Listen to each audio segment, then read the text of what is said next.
Good morning, Raptor freaks. Alexiot's here. Tuesday morning, the Raptors have lost to the Phoenix Suns in the game in Phoenix yesterday. And if you ask me what the major thing that caused them to lose yesterday is that the team of the Suns has good players that stepped up and outplayed our best players. The best player in the game last night was Mikal Bridges.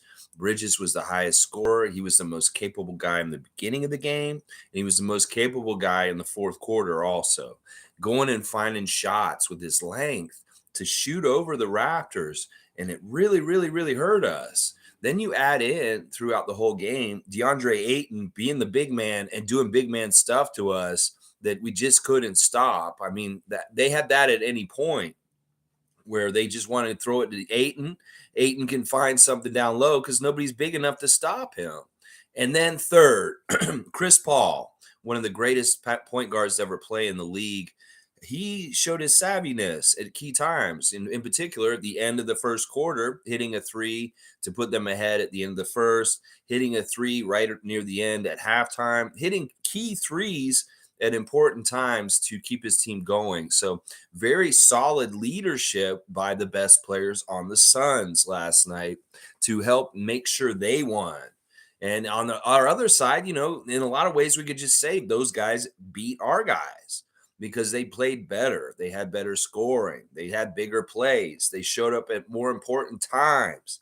And yeah, I blame Bridges. Bridges was absolutely the best player in the game last night. He's an underrated player, and he deserves more shine. I know that he always gets accolades for defensive stuff. This kid's good. In fact, some of the ways that Mikal Bridges was scoring last night reminded me of Pascal Siakam. He was more Siakam than Siakam was last night in some ways. I hate that. I hate that so much. Click came in early last night, and he had a comment. I can't see it anymore, but I know the gist of what it was. He's saying basically that our team is good enough to compete, but not good enough to win. There's a couple of things. I agree with this. And this is very obvious right now. We play very hard. We play well, but we just don't win. Well, we didn't play well enough last night. The thing about it is the whole 48 minutes, we cannot play horrible for part of it. The only part of the game last night that we really played well was the third quarter. And that was the only time that really gave us a chance to win was because of the way we played in the third quarter. We had a really, really good defensive stand, and we had the lead, and we were doing a lot of good things. Well, that was the only quarter out of the four that we played absolutely perfect and really, really well, outscoring them, not letting them score. It really is the defense. When we let teams in the West Coast score 30 per quarter, we're going to lose. And that's what happened. 3 out of the 4 quarters, the Suns were able to get 30 plus. They were at 62 at the half. And that's no good, Raptors. You can't let a team get to 60 points in the first half because you're going to have a hard time winning in the second half. Once they've already got to that halfway to 120, you're going to stumble and not have a good offensive period at some point in the second half, and they're going to continue to roll. And that is really the problem here. Sure, we outscored them in the third, did a really, really good job of limiting their points and scoring a lot ourselves, and we had a lead. But in the fourth, yeah, it went away. It's too bad. No, we are not doing trivia today, Amit. But we'll have another trivia game in February, I think in a week or so. 2 weeks, maybe in 2 weeks from today. Mike's here. Good to see Logical Raptors Fanatic. Check out Logical Raptors Fanatic's YouTube channel. Always interesting with all kinds of breakdowns on what's going on with the Raptors. This was a chess battle we lost. The Suns attacked our main weaknesses, screen and guard, defending, and on offense. Our non-3 ball forwards, Precious and OG, are different from that point. OG had gravity. OG didn't play. I don't even know why you're bringing him up. It was good to see OG at the game. He was on the bench, and I have something logical that I'd like to put forward to people that think OG's unhappy or does not want to be on the team. Well, listen to this. He is with the team on this trip still, and he plans to travel with this team to the very end of this trip. He's hurt, and he's already ruled out for the rest of this trip because of his wrist. But if he really hated being around the team, he would have went home. and been sitting here in Toronto, but he loves being around the team. So he's going to travel with them, sit on the bench, and be around them for the whole rest of this trip. He's not going back to get checked out right now. He's going to go through the whole trip and then go back and get checked out again. Now, he is wearing a brace on his arm to hold the wrist, to keep him safe. And like I said, why would he stay on this trip? It's travel. It's going around everywhere, which way with guys. It's because he wants to be around the guys. And then, Brian Winders, that means he doesn't hate being on this team or being around it because he's sticking with them on the road trip instead of going straight home. So that is evidence right there that there's no problem with OG other than the fact that he just straight up said yesterday in an interview, this is all bullshit. The Bob McCown, I win. My bet, the money on what you said on the radio last week. I put my credibility against your credibility about OG rumors. And well, he debunked your stupid ass rumor yesterday in an interview. And he says, I don't get mad because I can't do anything about it. It's just going to happen. So what's the point of me getting mad about it is what OG said. So there you go. If OG hates the Raptors, why is he staying on the trip with them and traveling all the way through all these cities instead of just coming home, coming right back to Toronto and just sitting here away from them? He wants to be around the team. He loves the team. He loves being around the guys. And that's why he's still on the trip and traveling with them. Because seriously, why wouldn't he just get on a plane and come right back to Toronto right now? Well, it's because he loves being around the vibes and being on the team. So people are crazy. The people are saying that. That was just proof to me right there. Well, this man's hurt. He should be going home. He's not playing. He's going to just travel, hang around. Yeah. And that's because of the vibes right there. Tom Duke is saying, good morning. I don't think so. I think it will be a somber talk about last night's disappointing loss. I'm thinking Click was right. We are good enough to compete, just not win. Now we need 3 in a row. Well, it's like all the 30 teams in the league slot somewhere in as far as capability of winning games and being involved in them. And, different teams have different levels of experience as far as vets. Different teams have different levels of talent. And in somewhere we have a really high talent level. We have a deceiving level of vet, but it's not really totally vet. And the losses on this road trip so far are to 2 teams that are very vet in very particular ways, the Warriors and the Suns. You got the Warriors, obviously they're very vet. And then you've got the Suns that are on the down low quite vet with Chris Paul being in charge and him out on the court. They're very vet as far as their mindset. So listen, if we slot us against all the other 30 teams, we will beat a lot of them with talent and veteran leadership compared to what they have. That's the difference between us and Charlotte. That's the difference between us and Portland. That's the difference between us and even Sacramento. Because like at Sacramento, we have better vet than them. And the talent is, maybe a little bit better for us too. But some teams we're going to match up against right now, and they're going to have better vet, and they may even have better talent than us. And in those games, we may look bad. We may not be able to finish at the end of the games and overcome and win for sure. And I think both the Warriors game and the game last night are because of this, is that there's a certain level of vet mixed with talent on the Warriors and the Suns that is just really hard to beat. And we needed to play absolutely perfect to beat them. We would have won against the Suns. In fact, Nick Nurse said in the interview after the game, he felt good with 7 minutes to go. We were only down by 3. And he, at that moment, thought, we're going to win this game. We're going to figure it out. Well, then he said a couple of bounces didn't go our way.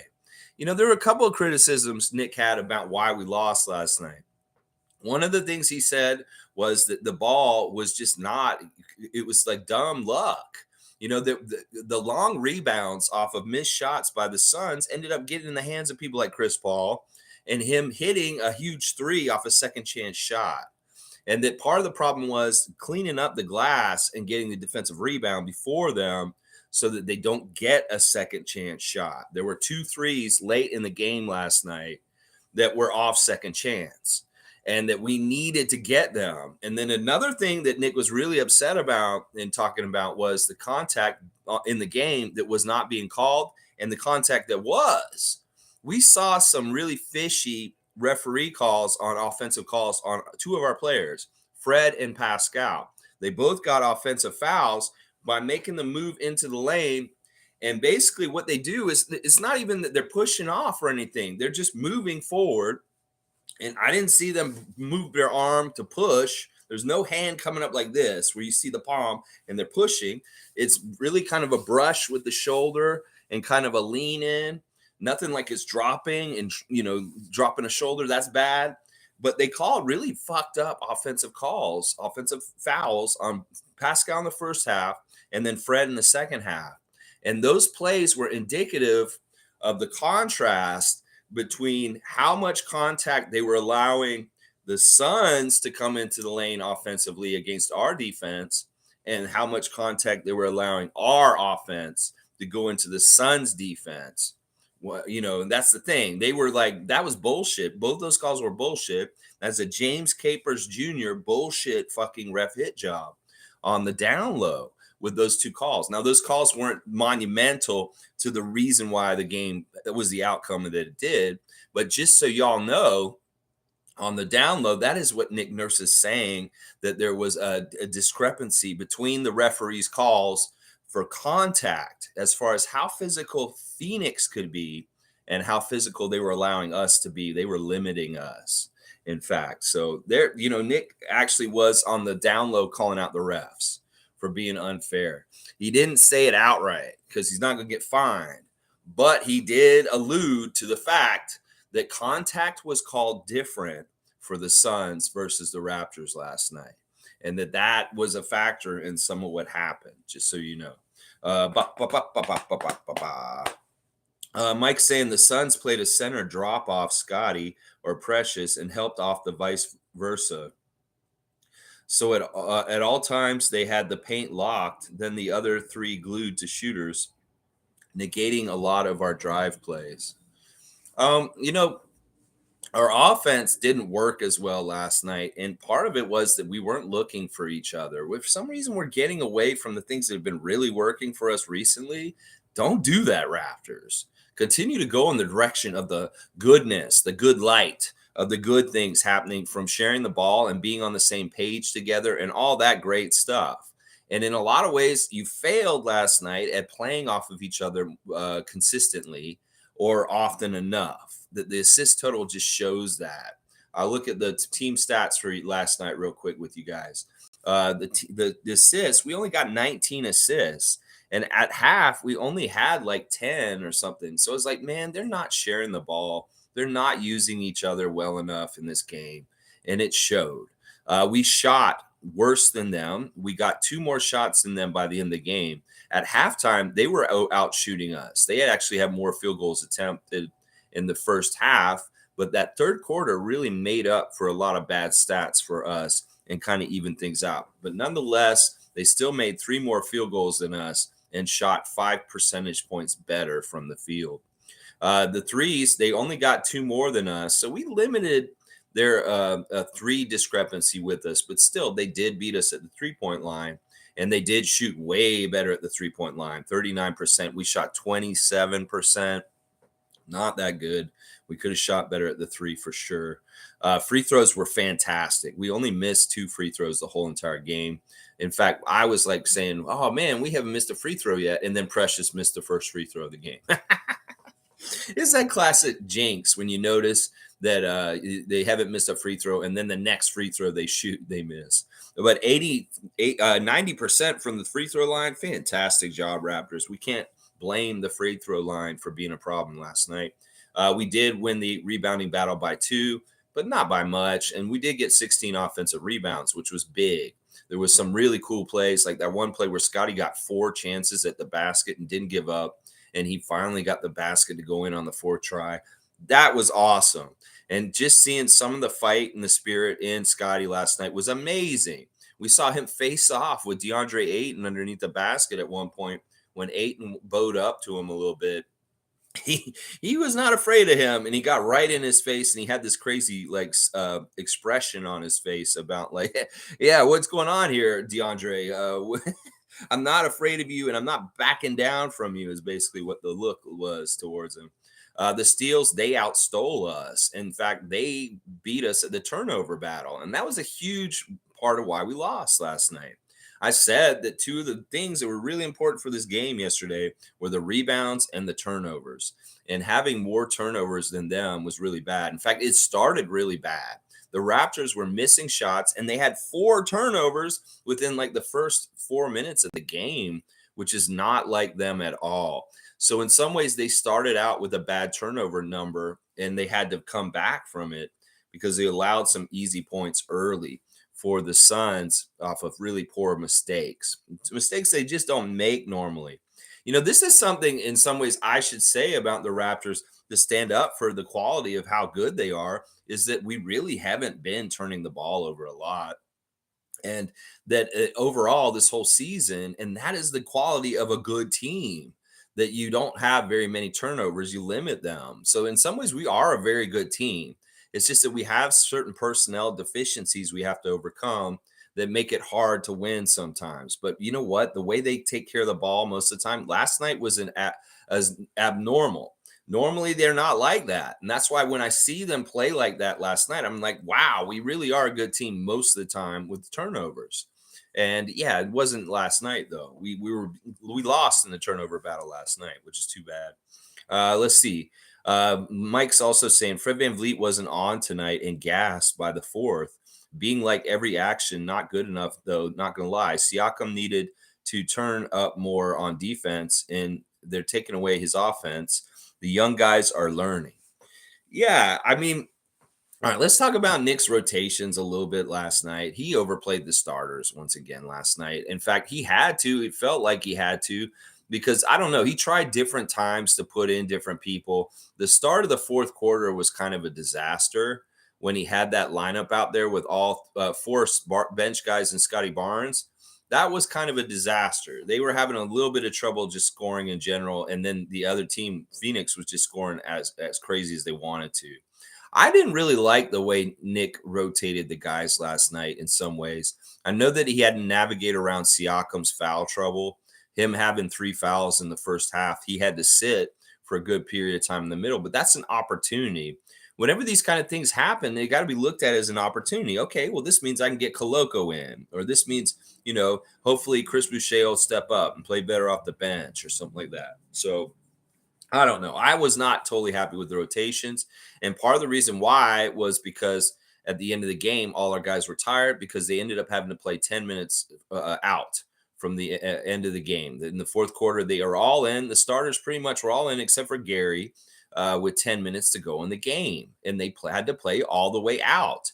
And that's what I don't like. I want Fred to come in with 5 minutes to go in the game. If anybody, I don't care if Siakam doesn't do this, one person on this team that needs to be sitting until like 5 minutes to go in the game, it's Fred.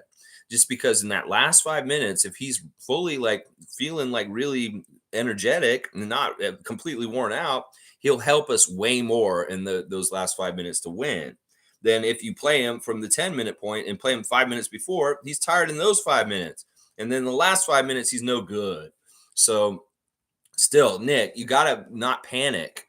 In some ways, you got to play a dangerous game of playing some of your bench guys and buying time. It's like Jack said last night, you have to buy time. You have to get filler minutes. You got to get bench guys to come in and take periods of time just for resting certain guys. And you can't just say, well, I can't afford it. I need these guys on the court all the time because the level of play is just not as good. Well, figure out how to get that level of play up by mixing and matching, and make sure you bench Fred so that he's rested for late in the game, because he's no good. He's no good. He can't take us home if you play him so much in the second half. You've got to rest him at the beginning of the fourth quarter, and you got to rest him for half of that quarter, and then play him the last half of the quarter. That's the winning formula right there for that. Let's see. Isaac is here. Good to see Isaac Campbell. I'm so proud of Scottie Barnes. Regardless of the days ahead, guy has so much hustle and always has team on his mind. Scottie Barnes keeps our chin up. Yeah, I mean, listen, the promise and what he can be and who he is and what he's becoming more and more and the way he's playing is fantastic. I mean, like I said, every single game we see something a little bit more, something more athletically impressive, something crazy about his court vision. something just dynamic, and him trying to take more and be more assertive in different ways as different games go by. Let me do my 3 stars of the game real quick. My number 1 star of the game is Fred. Even though I was just talking about him, he's 9 for 19, only 2 threes. I wish he had made more threes, especially late. 4 or 5 from free throw land, 4 rebounds, 9 assists, 1 steal, 1 block, 3 turnovers. He did foul out, 24 points. Yeah, he was our leading scorer at 24. And then I look at the other side, and we got a 29 point by Bridges on the other side. And he was the player of the game, Bridges. So that's what I'm saying. Siakam or Van Vliet or Trent or Barnes or Achua, somebody's got to step up and outscore the leading scorer for the other team. That some of this has got to be like, I see my counterpart on the other side and they're scoring this much. And in this case, if Bridges' counterpart is Siakam, and Siakam needed to score more points, that, these guys scored points, but they didn't score enough, and the bench didn't do anything. We got 15 points from the bench last night, and that's just not good enough. Now, the bench didn't play a whole lot of minutes, but still, that's still not good enough. And a couple of guys in the starting lineup didn't score a whole lot. Like Precious only getting 11 is not enough either. That we need all 5 starters to score closer to 20, because we're just not going to get the firepower with not a good bench. So these starters have to really carry a lot of the weight. And if some of them are not carrying as much as some of the others, and even the ones that are carrying a lot aren't carrying as high enough, like somebody has to be at 30 points, somebody's got to be around 25, somebody's got to be around 20 to make the amount of points needed to win in the Western Conference with the Western Conference style. So Fred was my number 1 star. My second star is, I believe it's, who did I make my second star? It was, I think it's Gary. No, it's Pascal. I did make Pascal the second star, just because he was a plus minus. He had 19 points, 7 to 17, 1 3-pointer, 4 from free throw land, 3 rebounds, 1 assist, and he didn't really have very many stats. And honestly, I don't really like rewarding Siakam for this stat line because it's not that good. Honestly, he didn't get hardly any stats like rebounds or anything, and he only scored 19 points. But that's how bad it was. I'm looking at all these guys, and sure, maybe I could pick Scottie instead of him or Gary, but I'm going to pick Pascal just because. And then Precious is my third star. He got a double-double again. 11 points, 12 rebounds, 5 and 9 from the field, 5 offensive rebounds. So Precious playing fantastic, but he could have scored more, and that we could have helped. That could have helped us a lot. Scottie and Gary, good games also. Scottie missed all 4 of his threes. He had 7 rebounds, 5 assists, 2 steals, a block, and 16 points. Gary, 8 of 19 from the field, 3 of 10 from 3. We could have used some more threes. Once again, we just need more firepower from Fred and Gary. And if Pascal and Scottie can hit a couple of threes, that would really help too.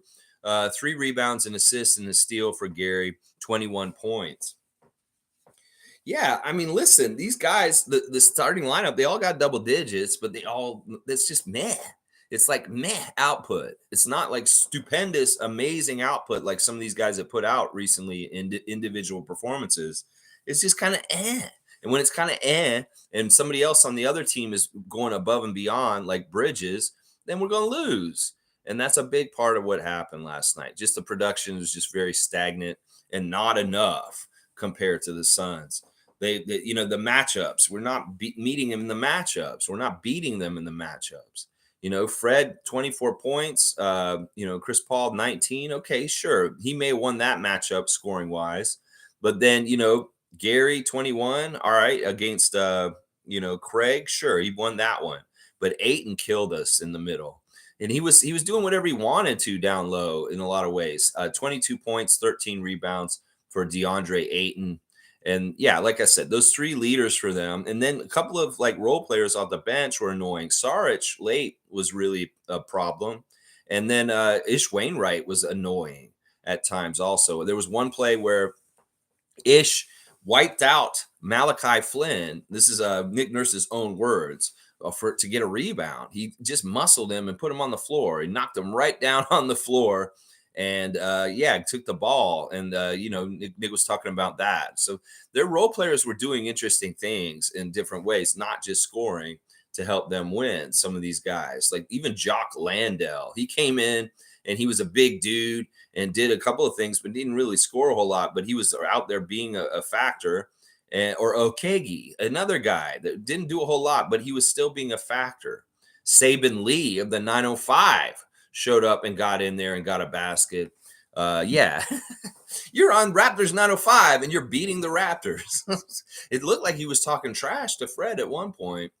There was a little bit of a chippiness in the game at times. We saw the thing with Ayton and Barnes. A little bit of chippiness in this game at times, but not too bad. Most of these teams do respect each other. So let's see. Kareem's here. Good to see Kareem Thomas. What is he saying today? Let's see what Kareem's saying. Jumped. Month of February is the easiest schedule I've ever seen. While most teams will decline, we would be gearing up for 5th or 6th in the East. Oh man, I hope that's true, Kareem. I really, really do. I mean, it really is kind of like up and down with how they win or lose, how people feel about what they should be doing. And like, it's easy to get mired in negativity because the downs come so often. And, a lot of people are just like, I'm fed up. I don't want to watch them anymore. It's like they make me think they're good. And then I watch them and then boom, they lose again. Well, they're going to lose sometimes. They're going to win sometimes. You just got to ride with it. There's a lot of weird stuff going on. There's a lot of things. There's more talk right now about Nick Nurse all of a sudden, talking about his contract, talking about some people are trying to say because everybody's in Klutch. Like on our team, we have 4 players that are under Klutch, with Fred joining Klutch now, and Nick Nurse is under Klutch. Christian Coloco's under Klutch. Gary Trent and OG are under Klutch. Now, that people are making jokes that all the Raptors are trying to get bags right now, including their coach. That Nick Nurse has his last year of his contract next season, and they're already talking about his contract, and the talks about it and extension and things like that a little early. This is crazy. I hate this period of time with the Raptors where people's stuff is up and it's uncertain who's coming and going and staying. And I just want this period to end and just know who we got. And just, that's why I'm not going to speculate about any of this. I'm not going to speculate about whether Nick Nurse is going to be our coach in 2 years or not. I'm just going to go with the flow. And as things happen and come, then I will react to them then. But I'm not going to talk about things ahead of time and thinking about, oh, this player gets traded this or that. Especially right now with the players in this trade deadline and all the stuff that's going on. Like the Phoenix Suns announcers last night were saying this Raptors team may not look like this very much longer, that this team may be very different in a couple weeks from now.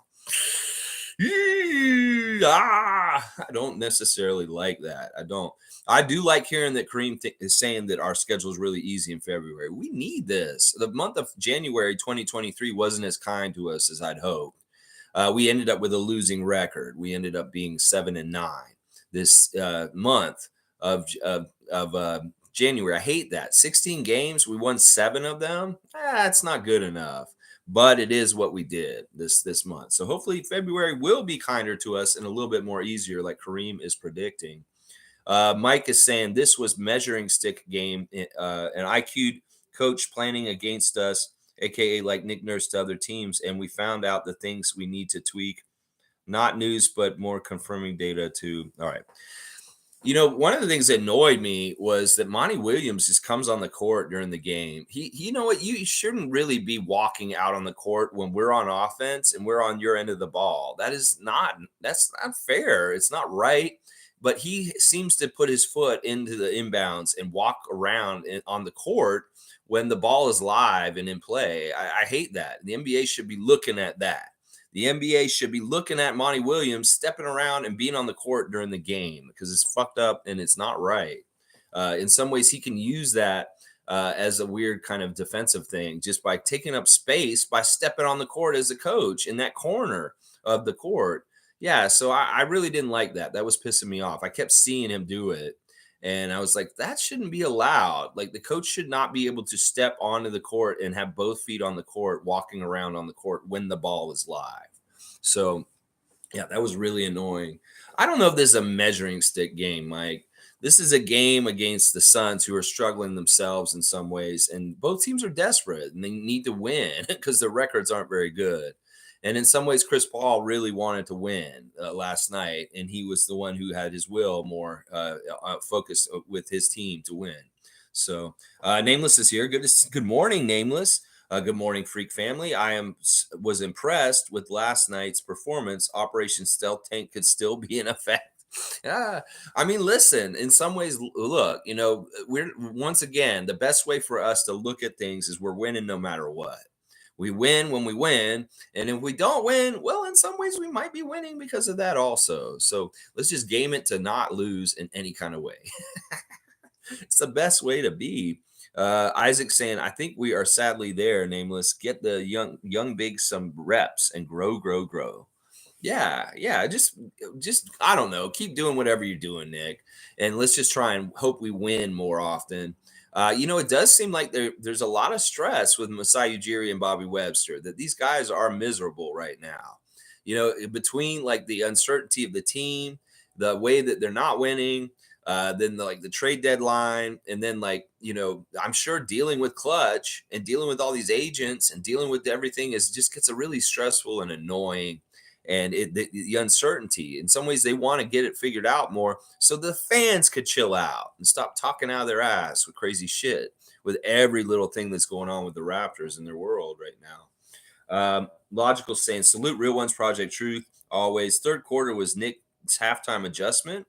Then the Suns adjusted back, and we went scoreless for like 3 minutes till Fred hit a three.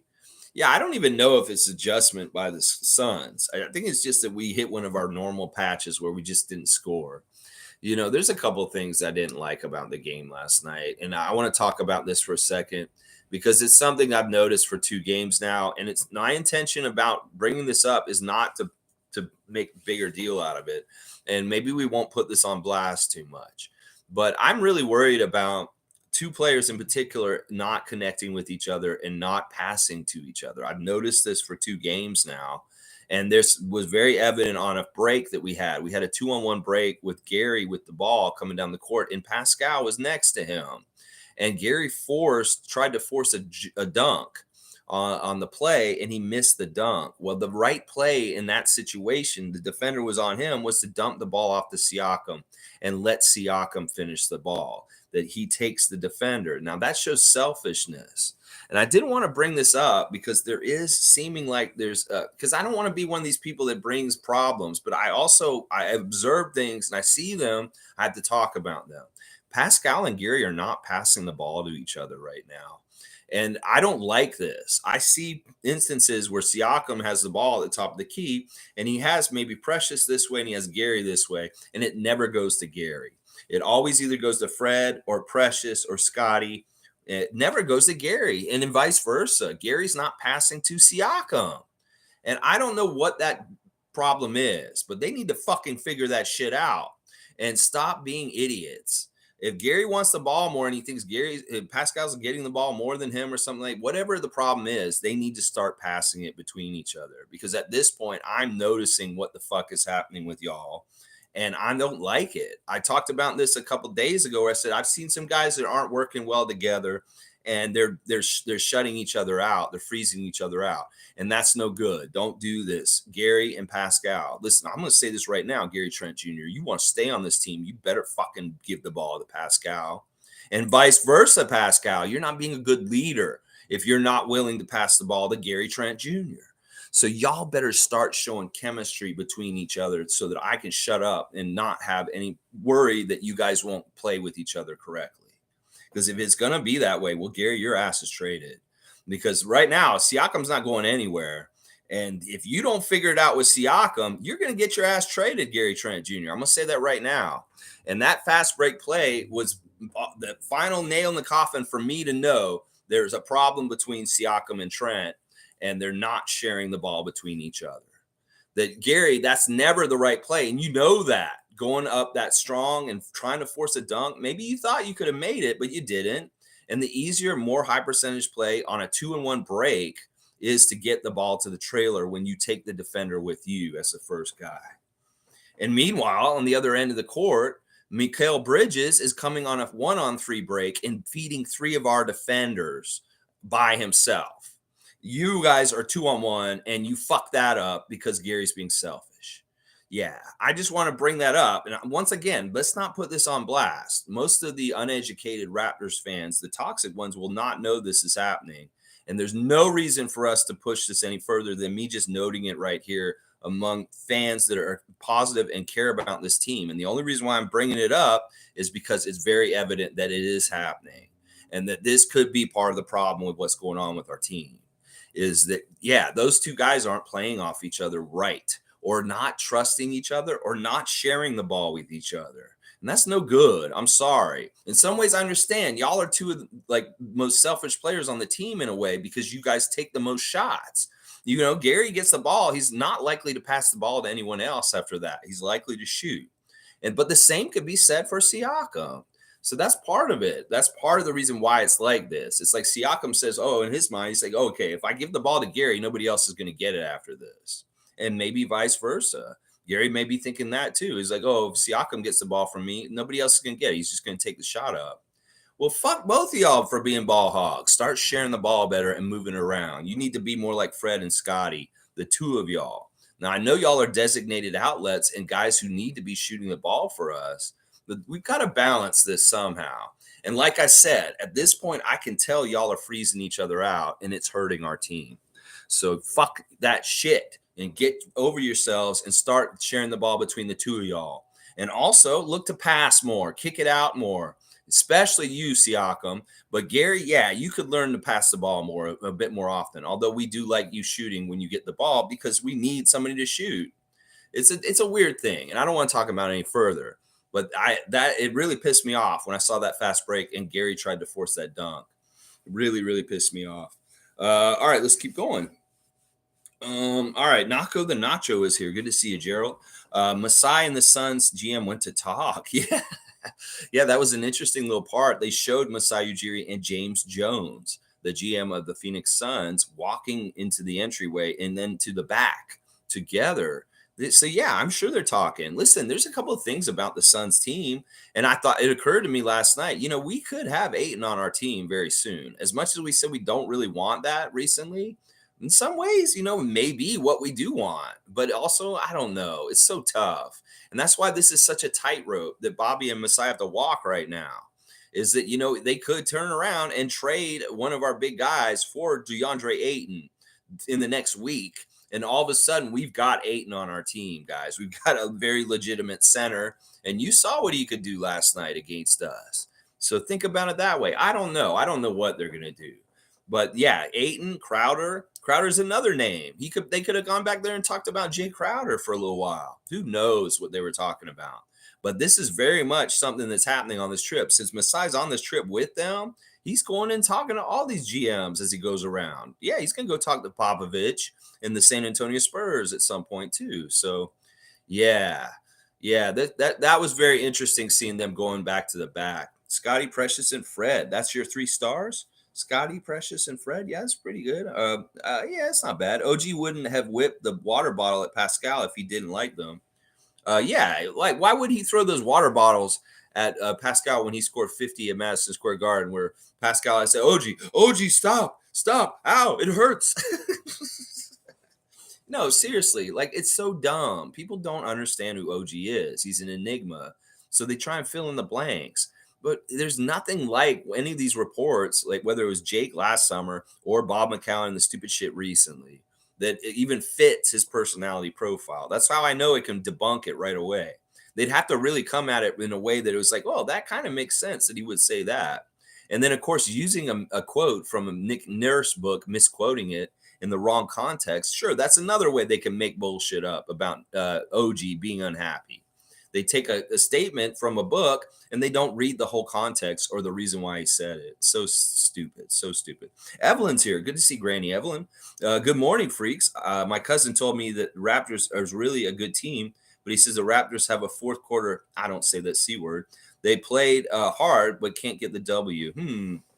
No, they don't have a problem in the fourth quarter because last year they did the fourth quarter really well. They were one of the best fourth quarter teams. And maybe it's a balancing out that we had all of our good luck in the fourth quarter last year and we're not having it this year. But last night, it wasn't about that. It was about fatigue. It was about the other team being more on top with their leaders and showing leadership and guiding their team to the win over our team. And we're trying to still scramble and little bit more tired and then move. Meanwhile, Chris Paul's directing the other team with Mikal Bridges to the victory. So that it's tough. Phoenix is a good team. They were the best team in the league record-wise last year. They've had a lot of problems this year, but they're still got a lot of good players, and they're dangerous. So it's not a slouch in losing to them. And we managed fourth quarters recently very well. So yeah, your cousin. Don't use that word, first of all, and it has nothing to do with the fourth quarter. We can win in the fourth quarter. It's just better rotations, better management of minutes, and better gas in the tank at the end of the game will get us there. And we're not managing the game well enough with the minutes with the players. In fact, they panicked and played them early or played them for too long in the beginning of the game and played them too long at different times. And that led to them being not as fresh at the end of the game. Fiercey saying, good morning, fam. I strongly think our first quarter turnovers cost us the game. You know what? That could very well be true. We got off on the wrong foot at the beginning of the game and started us in a hole. Well, we showed we can make up that hole even by the end of the first quarter. And that was fantastic. In fact, I was so happy about that. It looked like we were so flat in the first half of the first quarter. And then the second half of the first quarter, we turned it on and got it close, and it looked way, way better. But I think Fiercey's right. In some ways, those four turnovers at the very beginning of the game set the tone and kind of put us in a deficit that we had to make up from the beginning. It's kind of like the race when they shot the gun to start and the other team started running, and we waited like 5 minutes and then started running after them to catch up. And that's no good. We can't do that. That's why we have to start strong and get the lead right away. It's harder for us to play from behind and win. And that happened last night. We did get the lead for a little while. We had like an 8-point lead at one point. But, that was fool's gold as far as like getting that lead and holding it in the fourth quarter, which is too bad. Kareem saying, I truly believe a true center will fix most of our problems. I'll be damned if we make the playoffs seeing the bullshit we had to put up with against Philly last year. Fuck them picks. Bring Jakob home. Well, seriously, Kareem, what if it's Ayton? What if we just saw our future center last night and he's going to be in a Raptors jersey very soon? That could very well be a realistic thing that happens. We know that he's not happy there, and they are trying to ship him right now. And, it kind of makes sense in some ways that maybe we trade somebody like OG for Ayton, as much as that sounds so crazy to me saying that right now. I don't want to see OG leave, though. I mean, it's sad in some ways, seeing him on the bench and seeing how much he's involved with the team. And if he's hurt right now and he does get traded, he never plays for us again, that will be really depressing and sad to me, honestly. Mike saying, I'm just saying one big difference is the gravity between OG and Precious. Like OG's top of the key needs to be guarded because he makes those above the break threes. So centers or others can't play drop on OG. Okay. Yeah, the different play styles and their skill sets. Yeah, okay. I can get behind that. Cool Cat saying, good morning, Rabbit Free Crew. We lost our game. However, Raptors appear to focus on developing Scottie and Precious over winning at all costs. It was obvious by coaching and combination of players. Yeah, I don't know if that's totally true, too. I mean, it's not that they're prioritizing one or the over the other. They want it all to happen together. They're playing Precious and Scottie because they're just two of our best players, and they're part of the rotation, and they're getting to play a lot. So, yeah, I don't know. They're trying to win still. Fred that said this after the game. He's like, yeah, we're in development. We're trying to learn and stuff. But while we're doing this, we'd still like to win. It may be partly we're losing because we're still trying to figure things out. But while you're figuring things out, it is still nice to just win still. That's kind of what Fred was saying after the game. Isaac saying bad touch fouls, not called evenly. Yeah, they were like a brush off. And it really is like a momentum thing. Like they could stop and make their move. Like they're moving into the lane, Pascal or Fred, and their defender, and they stop all of a sudden. They don't even touch the guy, and the guy keeps going himself. It's an illusion, and it makes it look like they hit him and pushed them off, whereas they may have just moved and then stopped. And that's why it was kind of full of shit. And those kind of fouls really mess you up because they're turnover. They're kind of like, you have the ball and you're on offense and you're trying to make something happen. Well, you get a stupid ass call like that. It really hurts your momentum. You lose the ball. And yeah, there's all kinds of different problems with it. And those two calls in particular, we're looking at right now. Those offensive fouls called on Pascal in the first half and Fred in the second half. And really bad calls, really bad calls. G saying, yes, that offensive call on Fred was horrible and at a crucial time.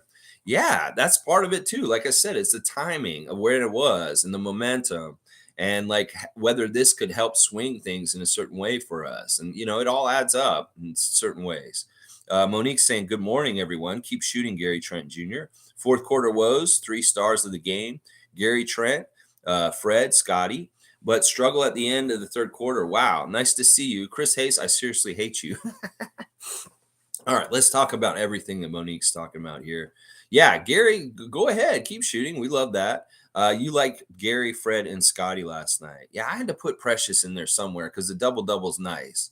But yeah, you can't go wrong with those guys. I mean, Fred and Gary were not bad. Nobody really shot really well for the Raptors last night. Usually we have somebody who shoots like above 50%, and the only one who really did that was Precious. Everybody else was below 50%. Thad Young doesn't really count 2 for 3. But yeah, Precious is the only one. Everybody else shot under 50%. And that's no good. That's no good. We need a couple of guys to shoot above 50%.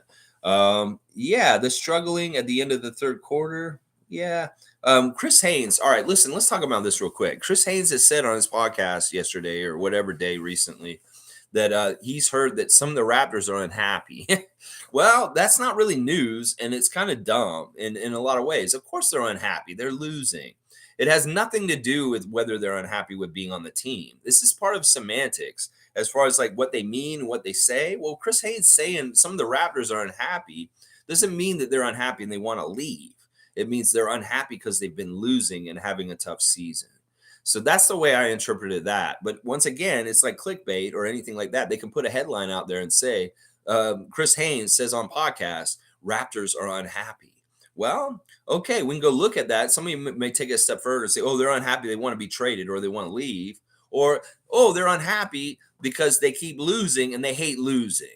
So it's really dumb statement that Chris Haynes made because, yeah, most teams that are losing when they're expected to win are unhappy. And it doesn't really have anything to do with whether they're unhappy being on the team. It has to do with they're unhappy because they're losing. That's my whole statement to that guy and his stupid stuff. But yeah, he's annoying. It's funny. I told Scottie last summer after Chris Haynes interviewed him at Summer League that he was dissing him and like the way he talked to him. He's like, some people didn't think you should win the Rookie of the Year or something like that. Or he said something like that to him. I told Scottie, he's like, that guy's kind of dissing you. And Scottie said, nah, man, he's cool. He's my buddy. He wasn't dissing me. I'm cool with him. So he likes Chris Haynes. And he doesn't think he's a bad guy. But I was like, man, he seemed like he's kind of throwing shade on you, Scottie, in the middle of your interview with him. He's like, no, man, he's cool. He's cool. No, it wasn't anything. But that's straight from Scottie, and that's how he feels about it. G's saying they need to pass to Gary more in the fourth. He's proven to be clutch. Yeah, that's part of what I'm saying is I'm wondering, like sometimes when Siakam has this ball in isolation, he is just too set up. Like he'll 80% of the time take the shot himself. That's what I'm saying, Siakam. Be a better leader on this team and show the kick out. Show that you're willing to do this because in some ways, Scottie's leadership is better than yours in this area of things. You've been in the league longer, but at this point, you need to learn when to kick it out of the double team. When that double or triple team's coming at you, man, and it collapses, you need to kick it out. And you're not doing that. And in some cases, I'm seeing you where you could get to Gary and he's open and you're freezing him out.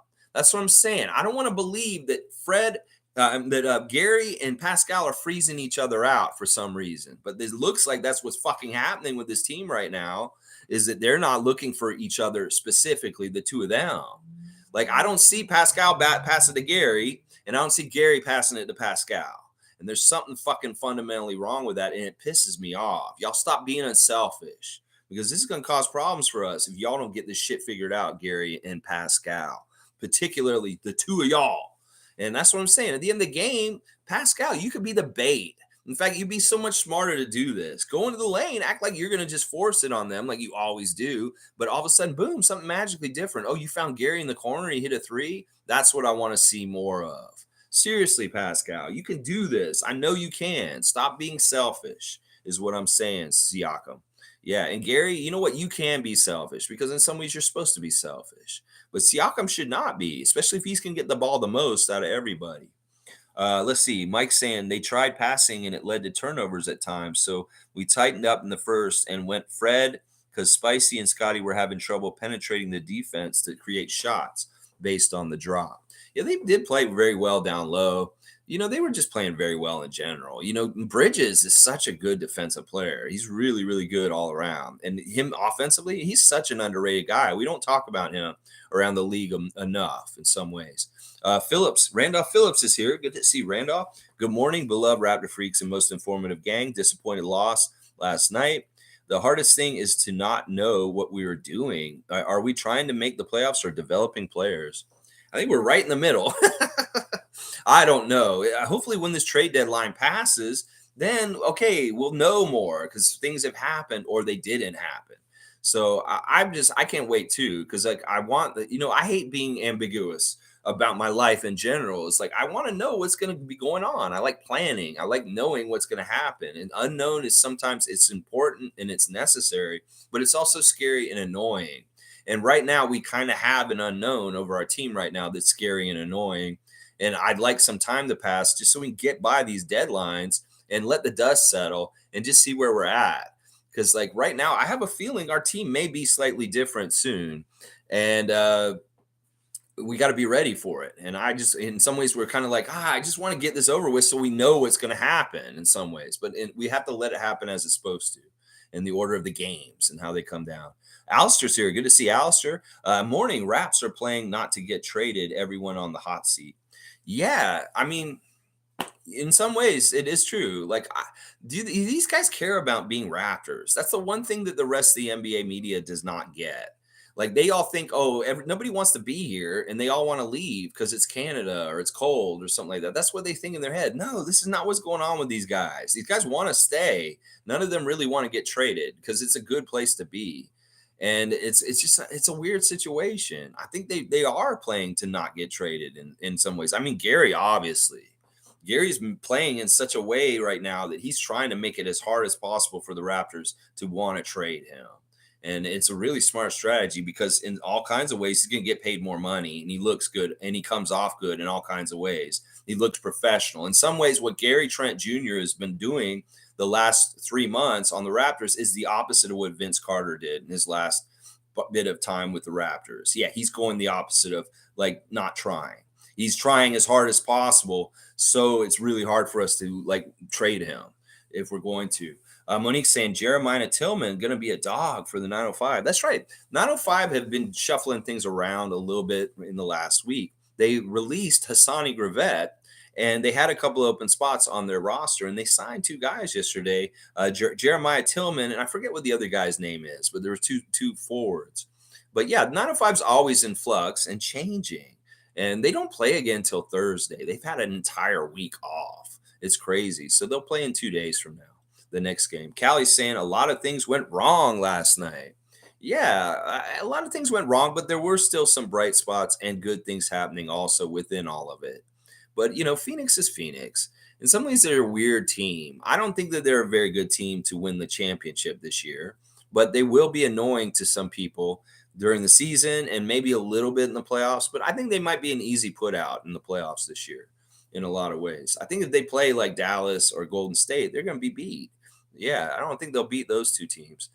Summer's saying Gary's missed dunk really cost us the game. It was like a 5-point swing. I know, it's such a dumb thing. Like, this is the area of the game with the Raptors they could really clean up easier is the transition advantages. There's way too many times in the last year, this season, that we have like a 2-on-1 or a 3-on-2 advantage on the fast break, and we're not converting.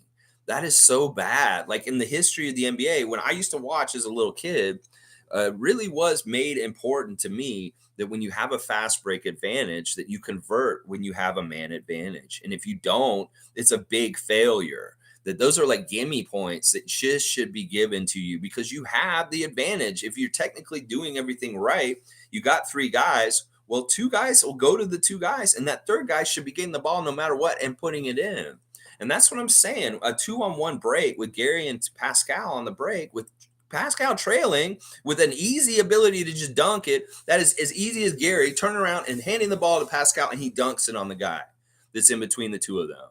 But he didn't do that. He forced a dunk himself, and it could have gone in. To be honest, he was this close to making it, but he didn't. And that was an important part. And I agree with you, Summer. That was a swing and an important, crucial part of the game where we really needed that basket.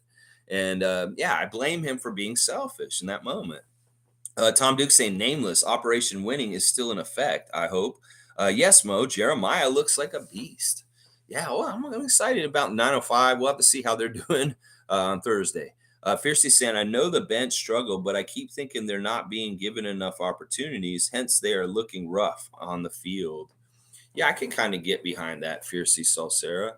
Let's analyze the bench production. Thad Young played 14 minutes, 2 of 3 from the field, 2 rebounds, 3 steals, and 4 points. I like the 3 steals by Thad. He was savvy. He got some time in there. Of course, he's playing because OG's hurt. Then Boucher, not bad. He only made 1 shot from the field. It was a 3. It was quite a timely 3, and it was cool. And 11 rebounds by Boucher in 24 minutes. That's fantastic. He was gobbling up rebounds. He had a block. He had an assist, 5 points. Not really good scoring by Boucher, but a lot of other stuff out there. In fact, that block he had was quite impressive. Wancho just placeholding. And once again, people are thinking that Wancho's minutes are just wasted. Why is he out there? Well, he's placeholding in a way where he doesn't add, but he doesn't take away. So in some ways, it's good because he's eating up 7 of those minutes that I'm talking about to allow Fred and other guys to be more rested at the end of the game. So even if he doesn't score or anything, well, some people will say, well, if he's not scoring, then why not put in Jeff Dowden? Or why not put in? Well, it's because it's a combination of Wancho's skill set. He's tall and he's smart and he has a high IQ and he plays really well with the team. And that in some ways we need that height with the mobility and what he does when he comes in that way. Koloko, only 2 minutes, didn't do anything. In fact, I was like, Koloko's going to play in this game because it's Arizona. He played college here. He has people at this game that care about him from his university days. And he gets in. Yeah, he did get an appearance, but very much just a brief cameo of jumping in and playing for 2 minutes and coming right back out. And that's it. But I knew he would play for sure last night. And then Malachi, listen, he was horrible in the beginning. He missed his first couple shots. But then when he got that offensive rebound and made his second 3-pointer off of his first missed 3 and that 1 possession, I was like, okay, this is good. And he ended up with 6 points in 7 minutes, which isn't bad. Like I said, if his minutes are close to his points, I think that Malachi did a great job.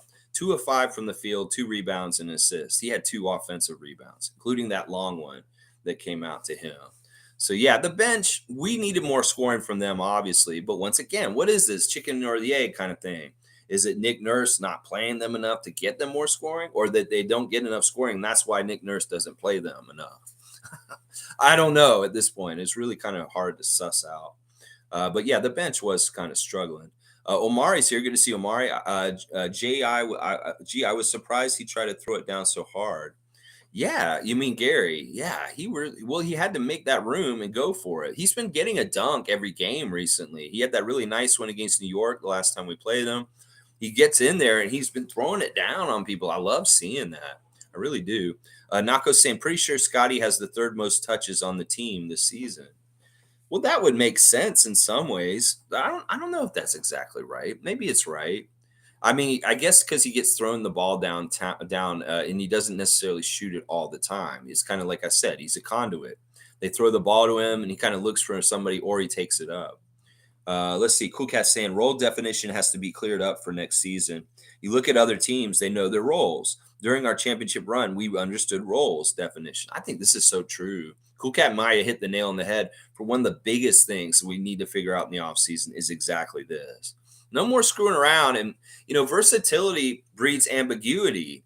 And that's part of the problem. The 6'9" vision is building of versatility that makes it ambiguous that anybody can go do any job.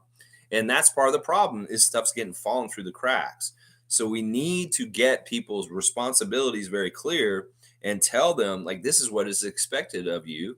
And we will be measuring it, like we always do, giving you your report cards and your grades after the game. But you are going to have this as your itinerary of what you need to accomplish during the game. And that if this happens in the game and this is a breakdown, we can point a finger at this person is exactly the reason why, because this is your assignment.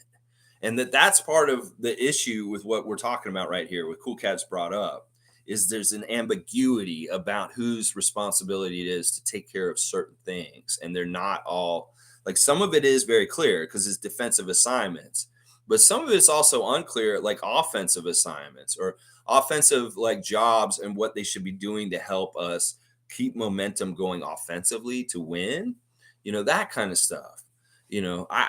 Man, I think you're so right with this, and I want them to clear this up. Seriously, maybe they can still clear it up before the end of the season a little bit more. I'm figuring things out. Fun guys here. Good to see I'm a fun guy. Man, my heart hurts for Scottie. This is not what our fourth pick for future superstar deserves. Playing like 40 minutes, fighting with the big hostile centers. Nick slowly killing our guys in front of us. This is crazy.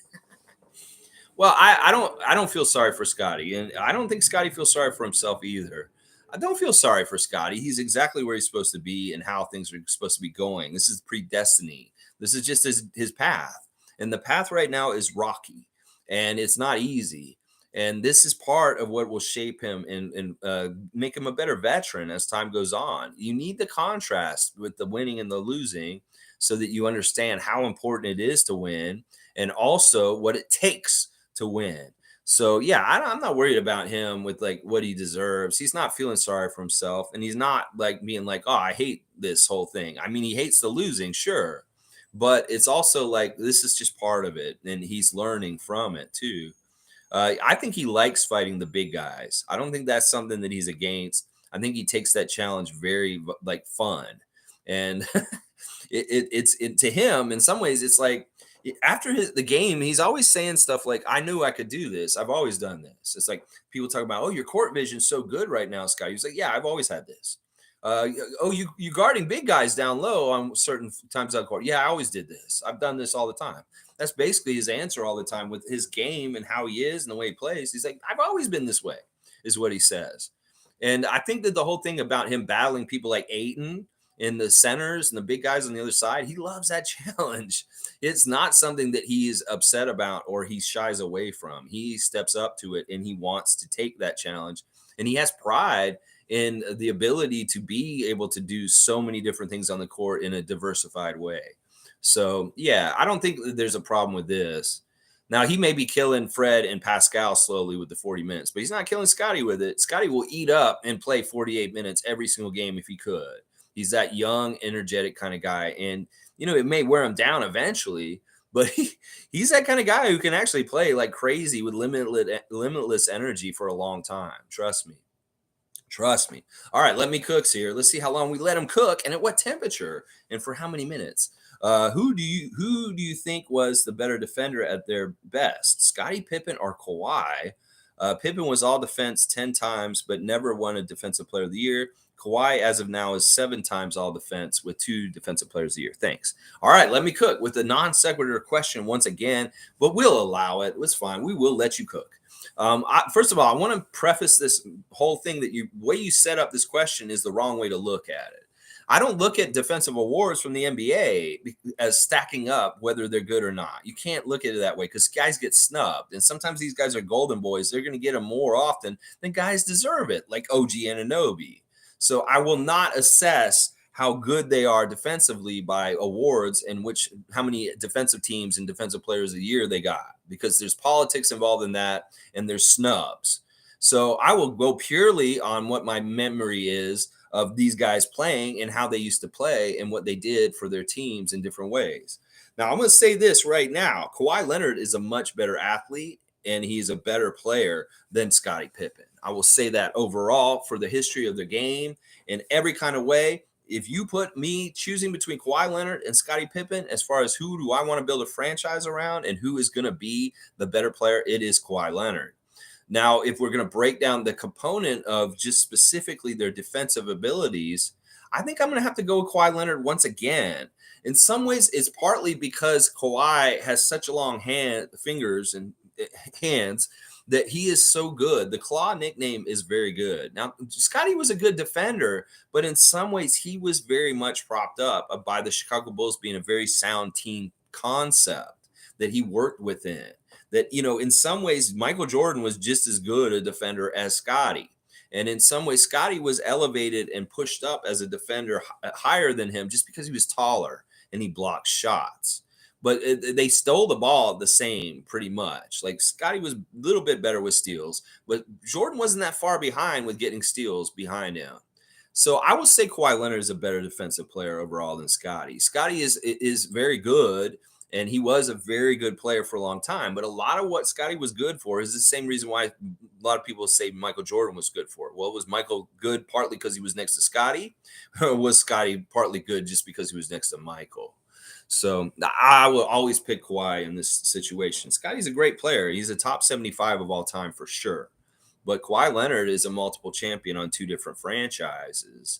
And he is that guy. He is that guy. There you go. I hope that was the answer that you were. I don't know the answer you're looking for, but hopefully I answered your question in a way that you wanted me to. So there you go. And I don't look at those awards. Those awards are stupid. Those awards are stupid. If those awards meant anything, OG Anunoby would have a bunch of them already. Logical saying Scottie on ball playmaking is hit and miss still. Making maining a lead? What? I don't even know what that means. Lead to more losses, but people think magically him there full time is going to change the results. It's about time and develop. He's not ready. I think that in small doses he's ready, and he has shown he's ready. But yeah, you're right. At the very beginning of the game, there was a bad turnover where Scottie just threw the ball away, and you could tell he's pissed off. One of the things we need to talk about with this, Mike, is his assist to turnover ratio. And people have been heralding it recently that he has such a high assist to turnover ratio. Well, last night he didn't. And that was part of the problem, was that's showing when Barnes is effective or not. What is his assist to turnover ratio? Well, last night it was 5-4. He had 4 turnovers with 5 assists. That's not good. That's not a good assist to turnover ratio. And then in some ways, that stat with Scottie will help determine us whether we're going to win a game or not. He has to have a better assist to turnover ratio. And when he has one like he did last night, well, he's not as effective and he doesn't help us to win. So, yeah, he's got to know that. And you could tell as soon as he made that boneheaded turnover near the beginning of the game, he was mad at himself. He was mad at himself for making that. But yeah, as far as you saying like, okay, people are saying they want him full time doing that. You're exactly right. It's not effective or efficient, and that he needs to be used in small doses in that way to get better at it. It's kind of like having training wheels on your bike. Let him have training wheels, little doses, and then we'll take those wheels off at some point, and then he can really run it and be full time at that point. But yeah, I think you're right, Mike. And he's not going to magically be perfect. He's going to fuck up. And it really is, if you want to gauge that in the box scores, look at the assisted turnovers for him. And 5-4 is not good enough. That's not good enough considering he's getting like 10-1 assists to turnovers like recently, stuff like that. So, all right, let's see where it jumped a second ago. I'll make sure I get in, get all the questions, all the comments, everything in here. I know that there's a little bit of controversial things we're talking about here. All right, Isaac saying bench hasn't gotten fair chance, and they see the floor only in tough spots when the starters are struggling. I think that's true to a degree, and that's why Nick has to be really creative with the ways that he buys time for the starters to get rest. Listen, seriously, I'm all about staggering it and having scheduled substitutions. I know that you go by feel, Nick, that you don't have a scheduled rotation. And that's, in some ways, I don't like that. I think that I know that you like to let them ride. If there's a feel and this is a unit's playing really well, let them overplay. But because of that philosophy, that's what leads to them getting tired out, is you wanting to let them ride. Oh, they're playing so good. The synergy is so good. Just let them play a little longer. No, don't do that. Even if it feels good, at least sub a couple of guys in. Leave maybe the guys who are really hot going out there, but you have to find time to eat into the minutes from these guys like Fred and Pascal so that they're playing around 35 minutes a game at the most. And that means buying time for them at very creative times. Like maybe you do sub a couple of them out 4 minutes into the game. I know that seems like that's really early, but you get a head start on eating up minutes for them to be sitting out. And that you just need to accumulate those bench minutes in and the starters resting minutes throughout the game and at different times. And I just think he could be more creative with when he does it and how he does it and how it affects what's going on in the game at that time.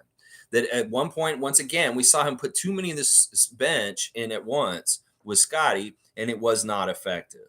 That bench unit in the fourth quarter at the beginning is effective when it's like Precious, Chris, Gary, Scottie, and Malachi. You have to have at least two of the starters in there. If not, somebody like Precious also in there. So yeah, I don't like how he's balancing the bench with the starters and then the minutes how they play out. You got to buy time for them to rest by being creative with when you put in the bench guys in different ways. In some ways, it's like do a scheduled rotation and say, all right, 5 minutes in the game, I'm bringing in Chris no matter what for Scottie, and then you start the staggering of how it goes. Okay, Chris is in for Scottie. Scottie sits, and then Scottie can come in like 3 minutes after that for Gary. And then, it's kind of like you switch one starter for another starter if you sub the first starter out. You keep subbing, and then they each get a rotation of them coming in and out, but you still have a good mix of starters with the bench out there. Monique saying bad rotation in the fourth. Say hello to Precious. NBA, get used to it now. Precious days ahead. Ha ha! Oh, Monique is so excited about Precious Achua and the prospects of his future. And say hello to our big friend. That's right, Tony Montana. Say hello to my big friend, Precious Achua. Yes.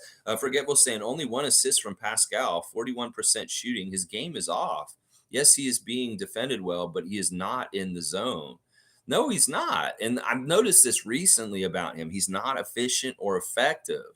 And I mean, he's high usage. He's going to be used a lot. In some ways, that's comfortable for him because he knows that he's going to get the ball and he's not in danger of that. That's what I'm saying. When you have franchise players that get to that point, they have to be efficient because you sink or swim with them. And if they're not efficient, you're going to lose. So he has to play very well and play efficiently for us to have our best chance to win. And that's what Forgetful's saying here. You only have one assist. He didn't fill up the stat sheet very well last night at all. He really, really didn't. And then he didn't shoot that well either. So it's just tough. It's tough. It's tough. Pascal, use your teammates. You'll be a better player. Alistair saying, I'm more excited for role players than young stars. That's how you compete for championships. However, Gary should be our 1B. He's the best young player, and his role is unjustified.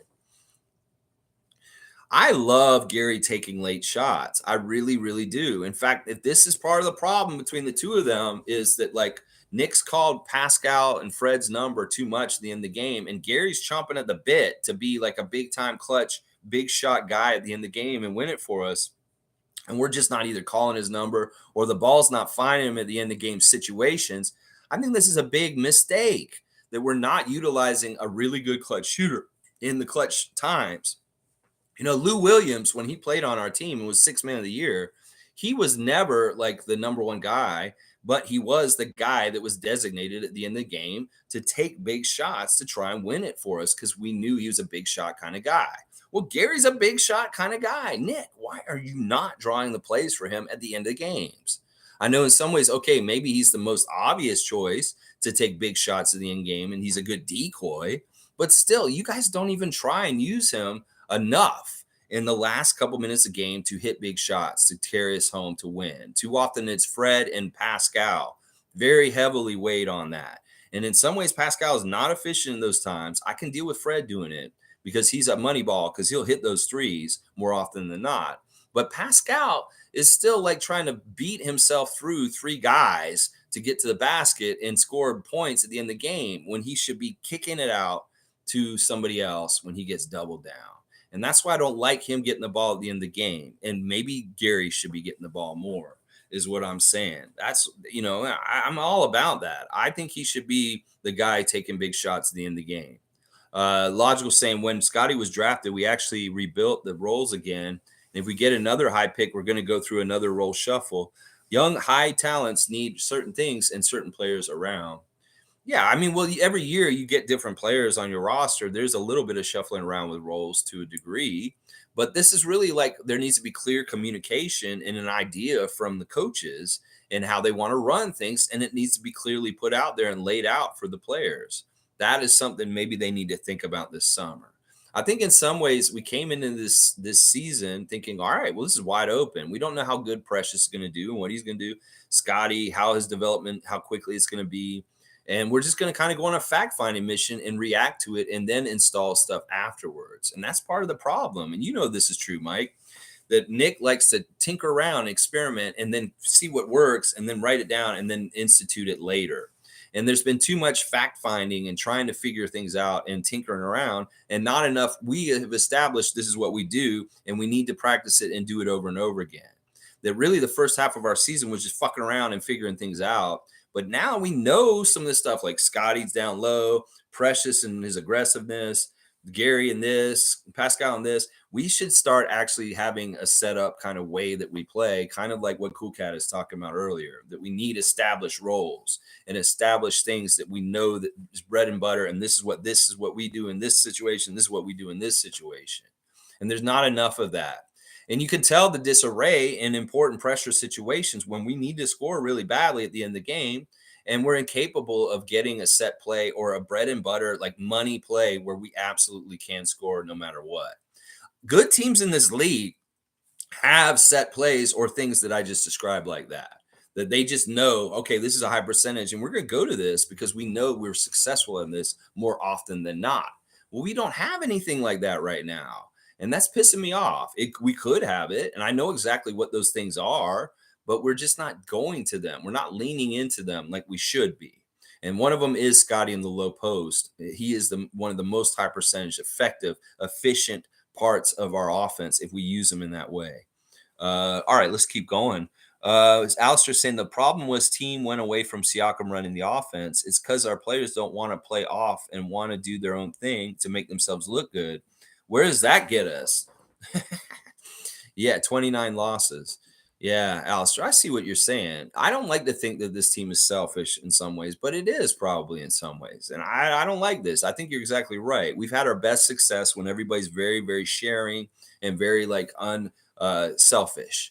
And, you know, there has been selfishness showing through in some of the things that we've seen on the court recently, some of the stuff I've talked about earlier. And I don't like that. I don't like that. You know, Siakam run the offense. I have no problem with that, but he needs to be equitable and he needs to stop just beating people over the head by himself. He needs to find other people. Omari saying Maliki looked okay. Pascal and Gary both know they are both black holes. Yeah. Yeah. And that's part of the thing is like it's not that they're competing black holes, but they understand like, well, this person gets the ball that nobody else is probably going to get the ball after them. And they're both that way. And that's too bad because I'd like them to be changing that. Like they need to be known as maybe, oh shit, these guys might pass it. In fact, that kind of predetermines what they're going to do just because if they get the ball, the other team's like, okay, well, they're going to try and shoot it. They're very unlikely to try and pass it. So they can play for that. And in some ways, their tendencies are too well known. Well, they're easier to handle. That's why you got to keep them guessing, Pascal, and maybe start passing more than you try and shoot. Because if you go heavy on the passing all of a sudden, then they'll be like, oh shit, now we have to play for the pass with Siakam. And then boom, all of a sudden switch it back and be more greedy and go up with it more often too. But really the most important thing is Siakam. You got to read which one to do in every particular case. And sometimes it is best for you to go up and try and beat the double team, but sometimes it's way, way better for you to kick it out. And you just got to read it better and do it better. And then, like I said, it'll happen in waves. You'll be like, oh, you're overly passing it. Well, they'll start playing you for the pass, and you'll have an easier time scoring by yourself. So it's adjustments. It's adjustments. And Monique is saying, so it looks like Shantae is very likely having the baby in Toronto because she's looking a photographer in Toronto right now. Hopefully Pascal gets out of his funk soon. Yeah, I don't even know if it's really a funk because in some ways he's playing well. It's just, I don't know what it is. I think that in some ways, us overplaying him so much and him being a robot and him just not being able to be tired, well, he has to be tired and that he is worn out in some ways. So hopefully you'll figure it out. But yeah, you know what? Fred had both his kids in Canada already. He's gonna have his third one in Canada. His kids are Canadian. A fun guy saying, Gary acting back to Pascal. He noticed many times Siakam willingly ignored him to pass to someone else. So Gary is simply doing it back. Can't blame him. I scream at Siakam to pass to an open Gary a lot. All right. Yeah. Since I brought this up and making this more apparent by talking about it instead of like noticing it silently and not wanting to talk about it, hoping it just go away. Yeah, I've noticed this also, but that line of thinking, well, what you're saying, fun guy, does not work. It's like what they say, an eye for an eye. Well, you just end up with two blind men. That's what I'm saying. Just because Siakam's doing that to him, he shouldn't be doing it back to him. It shouldn't be a versus like that. That's how things get out of control and stupid and toxic and not helping the team. Whatever this is, Nick, if you guys watch us or you hear us and we're talking, nobody else in the Raptors nation is noticing this and want to talk about it yet. Y'all need to fix it right now before the toxic ones figure this out and start putting this on blast, because it does look bad. And these dudes need to figure this shit out. And if the problem is not going to get fixed, then Gary does need to get traded. I'm sorry. I'm going to pick between the two of them. I'm going to pick Pascal. And even if you may think that it's Pascal's fault, well, it's not in this case, because he's the man. He's the franchise leader, and he's the guy who gets the kind of set, who gets the ball. And Gary shouldn't be freezing him out in reverse. I'm sorry. He just should not be doing that. That's a big no-no. Pascal can get away with it to a degree because of his tag, but Gary should never ever be doing this. So I can't say he's right for doing it, because it's really bad. If he's doing everything else right, and what I was saying earlier, this is one area he's failing and he needs to watch out with, because this may be the one that gets him in trouble and gets him like sent out of here. Because seriously, he can't be like this with the number one guy on our team. He really, really can't do it and make it like, oh, you won't pass it to me, I'm not going to pass it to you. That's really bad. That's really, really bad. We start going down this road of like tit for tat in this kind of way. Nope, it's not good. It's not good. And you're right. He has ignored Gary at times, and it's pissed me off. So there does need to be a talking to both of them. But in some ways, the stakes for Gary are much higher and worse if he doesn't get his shit together over Siakam. Isaac saying, it's not about tanking. It's about playing with the growth mindset. Let the young guns go wild and live with it. It will be easy when expectations are tempered and we pick a direction. Let's go Raptors. Let's grow Raptors. I'm going to have to do that at the end of the stream. I'll have to go, let's grow Raptors. Yeah, I like that, Isaac. I think you're right. I mean, we're not tanking. We're going to get a good draft pick, though. We're not tanking, but we're going to end up getting a good draft pick. Watch. Let's see. Yeah, let the young guys go wild and live with it. Yeah, I don't know. We care about winning, and we could have won the game last night, but we didn't execute well enough at the end of the game. Logical saying, Crowder is more interesting. Ayton doesn't play defense good enough for us. It wouldn't be the fit we were looking for, in my opinion. Okay. Yeah, we said this last summer. We did a think tank on Ayton, and we talked about it. It was like, look, he doesn't seem like he may be that kind of guy as far as the center, and he checks a lot of the boxes of what we need. But there's all kinds of other stuff that we don't really want that comes with him also. So yeah, I think you're right, Mike. But once again, seeing Masai Ujiri and James Jones talking last night, that was what I was thinking. I was thinking Ayton and I was thinking Crowder. Those are the two names from the Suns that are most likely possibly coming to Toronto. Alistair saying, I'm a fun guy. That's a fact.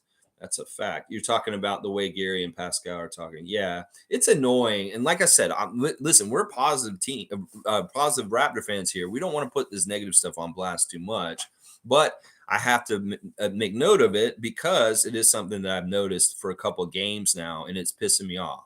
And last night was very evident that it's hurting our team. And then, Nick, you got to fix this. You got to fix this really quick. G saying, problem with keeping Fred off that long is they do not have a good enough backup point guard, in my opinion. Yeah, they need kind of help with direction and stuff like that. I don't know. Still, like I said, he's got to be creative with when he buys time to get Fred out. And really, if they can keep him out for a good chunk of the fourth quarter, it's so much better for us in the last 5 minutes. With Fred fresh-legged and hitting threes to take us home with dagger threes. If you start him to like in the fourth and the 10-minute mark, and he plays the whole last 10 minutes, he's useless at the end of the game. He's just useless at the end of the game. He won't have it. He's too tired. Because he had a good open shot near the end of the game, and his legs weren't underneath him, and he missed it. And that shot would have been a huge turning point in helping us. I think it would have tied the game at that point, but instead he missed it, and it really was wide open, and he just missed it because he had no legs, and that's being tired. All right, let's see. Monique's saying 6 home games in February. Take advantage. Yeah, I hope that we can get a winning month. We haven't had a winning month very often this season, and that sucks. We need a winning month with our record. Jimmy's saying, what do y'all think it'll cost to get Ayton? I know his value has gone down a bit. Honestly, I think we could do him straight up for OG pretty much. Seriously, something like that. Not that I'm just saying OG, but whoever. I think in some of these main players that we've got, we could do a straight up one guy for one guy kind of thing. Mike's saying, plus Ayton's money is overpaid. He makes a 25% max, which increases with the salary, and he's not worth it, in my opinion, which the Suns tried to not pay him, but Indy forced their hand and gave the money to Turner. That's right. Last summer, Pacers kind of screwed around and made an offer to Ayton, which forced the hand of the Suns to pay him the money he's paid now. And this whole time, the Suns reluctantly pay this. They don't want to pay him, and they are trying to trade him. And in some ways, that's right. Big red flags, like Mike's saying, about getting him because he's overpaid and not worth the money he's going to get paid. And that's part of the reason why the Suns want to move him is because they feel like he's taking up too much of the salary for what they get from him. And yeah, that would maybe be folly to pick him up. But the one thing that the argument against that is that sure, that's with Phoenix. But with him on Toronto, would he actually become more valuable and be a better player in some ways? Maybe, maybe not. It's probably likely he wouldn't. So, okay. Yeah, I think more and more we're still on the fence that we don't want Ayton here, Masai Ujiri. So even if you're talking about him with James Jones yesterday, don't pull that trigger. Cool Cat's saying, I think big picture, front office didn't provide Pascal, Fred, OG a good supporting cast over the years, or for them to be successful, we have wasted their championship experiences, in my opinion. I don't agree with that. There's no wasting. Like, every year there's only one champion. It's not like we can just go and get it whenever we want. And it really is like kind of a battle and an odyssey and a voyage to try and get back to Larry O'Brien. And it doesn't happen on any kind of certain timeline. That we can't really look at it like, oh, these guys have their prime in their career and we're wasting it. No, that's not how it works. Talk to Charles Barkley about this, about wasting things and not getting a championship over time. Talk to a lot of the players that played in this league, a high percentage of them that never, ever won a championship. So in some ways, those guys are already ahead because they are champions. So, yeah, I can't feel sorry for them in this way. In some ways, I see where you're blaming the front office for not getting a better supporting cast. But in some ways, we're hamstrung because we are so top heavy with our 5 starters being like those guys. I don't know what we can get quality wise from the bench. It's really, they have to be very, what is it? Kind of like creative and kind of insightful in the way, or kind of industrious in the ways that they build the bench, or how they build the supporting cast for our guys. I don't know. We're going to have to figure this out. We're going to figure this out. But don't worry about them getting their stuff wasted. These guys are still very young. And in some ways, they're better off to make another championship in their later careers in their 30s. Just because that's kind of how it goes. You look at the cores of championship teams, and they're usually in their early 30s. And we're young for that. We're in our late 20s. So let's give it another 3 or 4 or 5 years and see who's still around in that core. And then we may be more likely to be a championship core around then, just because important players are in their early 30s instead of their late 20s. So does that make sense? Summer Lowe saying Siakam needs all NBA to get Supermax. This is about money. Yeah, I really hate to think this, but in some ways I'm starting to believe this just because of some of the noise this week. The things like with, Klutch, Fred changing agencies, the stuff with Nick Nurse and people talking about his contract and what he may be asking for the Raptors. The way Masai Ujiri looks absolutely stressed out and upset and just negative in general. In some ways, yeah, Gary's being selfish because he needs to figure out getting better money for himself this summer. Fred's worried about his extension. Siakam, like you said, it's like if he gets LNBA this year, he actually gets an incentive and things paid to him from his contract. So it does mean more money. So in some ways, incentives and contracts do kind of cause problems for teams because people may get selfish on the down low. But I don't think that's the issue with Siakam here. I don't think that it's really that is the whole most important thing to him. But it is something that is like, yeah, if he can hit that mark and get that, yeah, I'm sure he is trying to get it for sure. Let's see. Alistair's saying, you guys want them to do their own thing when their only job is to compliment Siakam.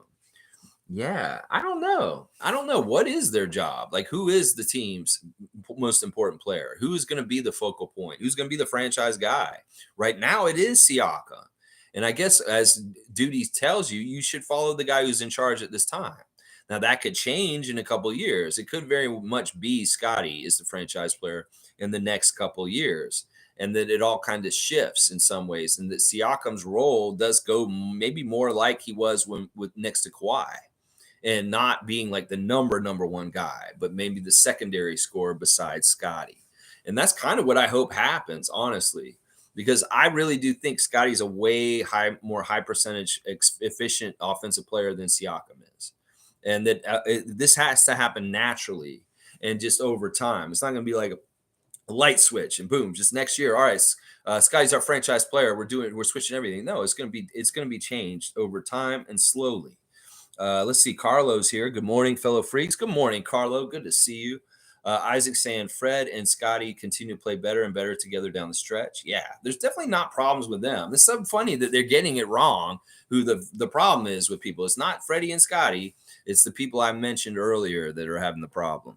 And I don't want to put that on blast. In fact, let's not talk about this anywhere else. Let's keep this in a closed meeting. Maybe some of the toxic Raptor fans will come here and they'll hear what I talked about with that. And maybe they'll put it on blast there. But none of us should be putting this on blast. It's kind of like, if you have a family problem with something with your kids or something, you don't want to put it on blast the whole entire world. We want to keep it on the down low is kind of what I'm saying. Fun guy saying, I did look at upcoming schedule, but it does look really spicy good. But we're talking about the Raptors here. Nothing will surprise me. Well, as much as we cannot be surprised if they fail and lose a game really close, we shouldn't be surprised when they're down by 20 and they come back and win games also. That's just the thing with them. Never count them out no matter what, and understand they are trying to win at all costs, and they will get those wins. They just got to get their share of them. Nameless is saying Trent for Ayton, I will do. Fill in the rest. See, I don't know if that doesn't line up exactly with the money. So it would have to be figured out still. But yeah, I mean, listen, seriously, I don't know if I want Ayton, though. I don't know. I think I value Trent on this team more than getting Ayton. Evelyn saying, yeah, we apologize for using the C word. I just hate that word at this point. I feel like it gets so overblown in the mentality and sports psychology of fans of teams, and that it causes something. It becomes something in itself and makes it even worse. You can talk to Red Sox fans. You can talk to Cubs fans. You can talk to different fans of different sports franchises that have dealt with that word, and it becomes something bigger than it itself. And in some ways, it takes some of the winning away from you because of the mentality of it as an excuse for why things are going badly. That whole time when we were losing to Detroit, and people kept using that word with Casey, I said, no, this is Casey's revenge. I refuse to believe that word is associated with our two teams, that I want to eventually start kicking Detroit's ass on the regular basis normally, and that I don't want any kind of bullshit thing that we've made up in our heads to be part of the reason of the factoring for why we can't beat Detroit sometimes. Because I really just think it's folly and it's stupid, and it's not a good way for fans to help the team by making up something around that, saying that we have this word as a part of why we can't beat Detroit. I just thought that was really stupid and bad, because we are beating Detroit at times now. So it's not like it's real, and it's just something made up in the heads. And in some ways, like I said, it gets bigger than it's supposed to be. That's why I just strike that word from my vocabulary in general. It's just not a good word in sports. Logical saying it's both. Trying to win is the development, and the result is the playoffs. So they are the same thing for us. Playing to lose and sitting guys that are healthy rottens the team and not what needs to be learned.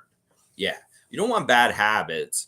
You want to practice the good habits, and hopefully it adds up to winning, but maybe you don't have the exact formula to get to the win, the W. You're just short. You're just slightly not there. And that's really how it feels this season, is that we're very close. We're very good. We're doing a lot of things good, like not turning the ball over for the most part, playing pretty sound defense, rebounding, doing certain things really well, but it's not adding up to the formula to just the other team slightly has more things going in some ways than they beat us. And I don't know. I mean, I think that we're close and we're going to start winning these close games again, like we did recently. It's just, it's hit and miss, and it's not going to be all just a switch. All of a sudden, oh, we're just winning all the close games now. There's going to be some failure and success mixed together. Let's see. Jimmy Pup saying, other than the money, I would love Ayton. Yeah, if the contract wasn't so bad, yeah, in some ways, I used to really want him on our team too, but it's really been since last year with the issue in the playoffs with him and Monty Williams has turned me off to him. I would have wanted him right up until that moment. But now that I see that this is a problem and they're worried about him trying in the playoffs, yeah, I don't want somebody that's a question mark like that on our team. I don't want anybody who maybe makes me think that he might be a Vince Carter, that he's not going to try as hard as he can for the team on purpose. And yeah, but a year or so ago, man, I would love DeAndre Ayton in a Raptors jersey. But now at this point, his character is a little sullied. Monique's saying, for someone close to this organization, it's hard to block out the noise, trade talks, but I'm trying to. Yeah, just go in blinders, Monique. Really suss out your sources and what you're going and looking at and cut out a bunch of the crap.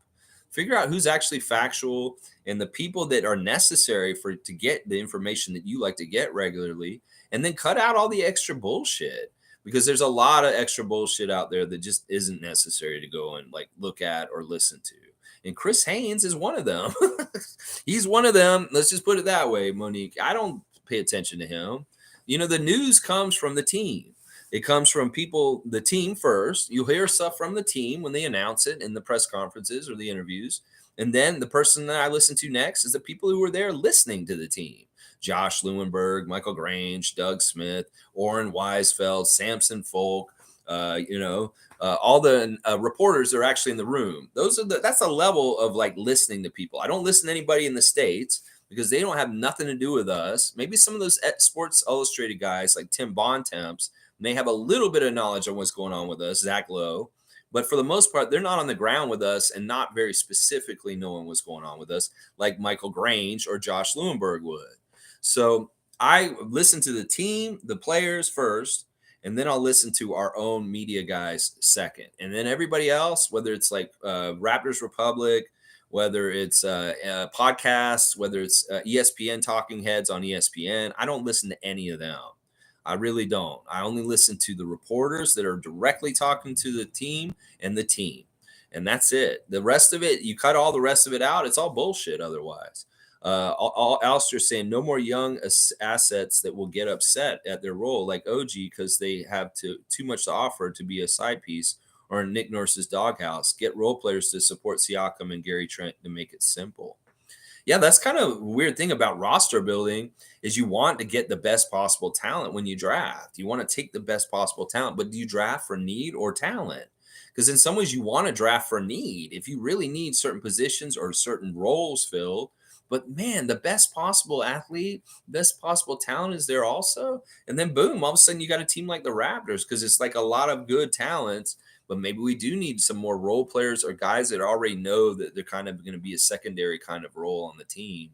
I kind of understand what Alistair's saying here, and I get with what he's saying.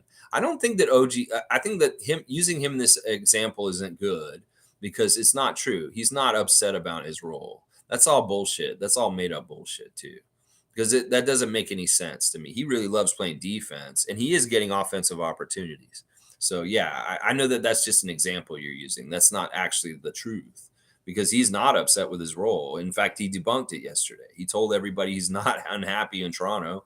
He's not unhappy with his role. Everything's fine. And people are just writing bullshit about him is what he said. Isaac's saying Ayton cannot even handle power forwards like Scottie Barnes, and he's overrated.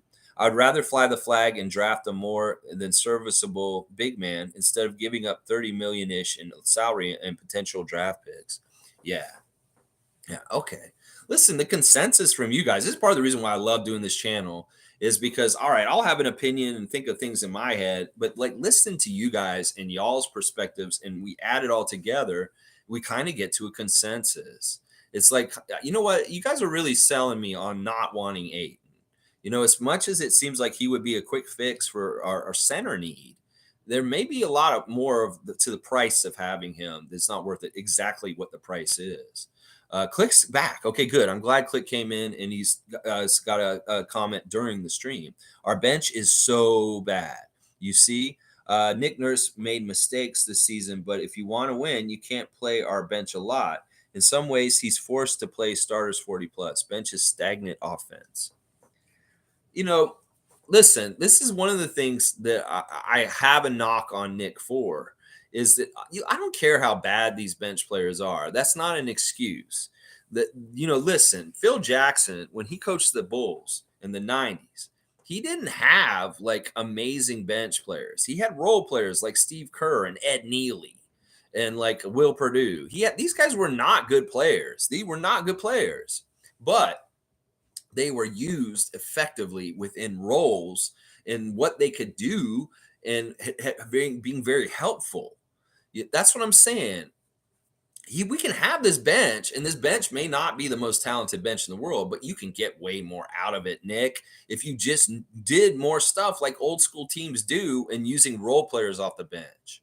Because right now, like once again, we get in this whole super stud athlete, all 5-star, 5-tool kind of player like Scottie Barnes, Precious Achua, OG Anunoby. These guys can do so much that we're so enamored with that we just want that all the time. Well, why can't we revert sometimes to being an old type of basketball team with role players that aren't everything all at once, like position, like Vision 6-9 is? That, I don't know. Like in some ways, I get mad at Nick for not being a better coach as far as building bench roles, as far as building a bench identity for individuals on the bench for like, this is your thing, dude. And when you come in and you do this thing for us, it helps us to win and we count on you. It may be one or two things and that's it. But that's what I'm saying. That's what he is missing. It's not about how good they are. It's about not using them in the right way. And, Phil Jackson, all these other great coaches before him could use really shitty players and make them into something. And that's the thing that bugs me about Nick is that if you're such a good coach in all kinds of different ways, but one way you are not is getting the most out of your bench. And this is something he could work on. Like he said, he wants to be a better coach or he needs to do better coaching. Well, this is an area you could do better, Nick, is figuring out how to use your bench better. And I don't want to hear this excuse, oh, the bench isn't good enough or it's not talented enough. Fuck all that shit. There's been shitty benches in the history of the NBA all over the place. And the good coach gets the best out of those players. And that's what I'm saying right there. Yeah.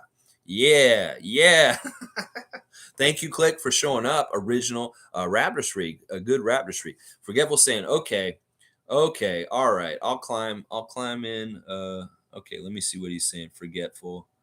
It jumped. Okay, I'll climb into the sewer. Gary is gone, in my opinion. I hope the trade brings enough talent to improve the hand for the final play for draft pick number 2. Yeah, I mean, I don't know. I don't know what to think at this point. Like I said, I didn't want to believe or realize what I've been saying about him and Pascal, but it is true. And that, like, this is a big problem. David saying, I love the stare down from Scottie to Ayton. Scottie was schooling that dude. Precious guarded him well, too. Yeah, that was impressive. That was really awesome. Scottie said in an interview recently, he doesn't give a shit who it is. He'll talk trash to anybody in this league. LeBron, Kevin Durant. It doesn't matter how big the guy is. He's not going to back down from him either. So, Ayton, you go ahead and get in his face a little bit. Scottie didn't back down, and he gave you a weird look. It was like, I don't know how to do Scottie's look. I'd have to look at the picture again and be like, it was such a look. David loves that. David Saborin, you go. He loved that grit, that toughness. And Scottie not backing down. I love that. Mike saying the starters need work on getting right, and that takes from bench rhythm. The big dogs need to be right first. Then the bench can work into more consistent roles with the starters morphing a lot. This is bam. Wow, Mike, you hit it out of the park with this one. He's exactly right on this. Part of the reason why we can't establish the bench is because the starters are not even established or figured out. Yeah, good one, Mike. Very astute observation. And boom, as soon as I read it, I was like, you know what? He's exactly right. That we need to get the starters sussed out before we can start figuring out the roles on the bench. And in some ways, this is why developing a team takes years, is because like last year, we really established our defense. This year, we're trying to work on our offense. And maybe in some ways, we're trying to figure out our structure and roles. And that next year we'll do work on that, have worked on that more, so it'll help into next year, going into next year. And hopefully maybe our starters will have more defined roles to make it easier to define the roles for the bench and picking up what is left over and needed to be done still. Fantastic comment, Mike. This may be your best comment in a long time, and I really appreciate that perspective and pointing this out, because I think it's exactly right. David's saying Scottie is making nearly $10 million a year. I don't feel all that bad for my guy. Can't just show up and win. Need to learn how to first. Very factual and actual by David Saborin. I agree. Listen, Scottie's living a great life. You know, he's very happy. Trust me. He's very, very happy. And he likes playing for the Raptors. He enjoys it. He really does. He just loves NBA life and like being in the league and being a part of it. And he loves the competition. He loves the challenge of it. He loves the schedule of it. He loves the beats of it, like going through his day. He really enjoys, like, you know, going through the preparations, the practices, the everything that has to do with the NBA. He enjoys it because he loves competing, and he just loves the lifestyle as being a pro basketball player. What is not to love? He loves the game. He's getting paid to play. It's not like a hard life. In some ways it's hard on the court, and it's bangs and bruises, and physically it's hard. But in some ways, his life is very easy and very nice. So yeah, I don't feel bad for him either. And he may have been on Twitch all last summer trying to get money from us from subscriptions and stuff like that. He said, "No, man, I'm not rich." He said this to us over and over again. He's like, "Guys, I'm not rich. I don't have no money. I need y'all's money." Is what he kept telling us. I was like, "What? What is going on here, Scottie?" And he's like, "No, man, I don't have any money. You got to help me." I was like, doesn't line up. And people are like, "We can see what you made as a rookie in your rookie contract."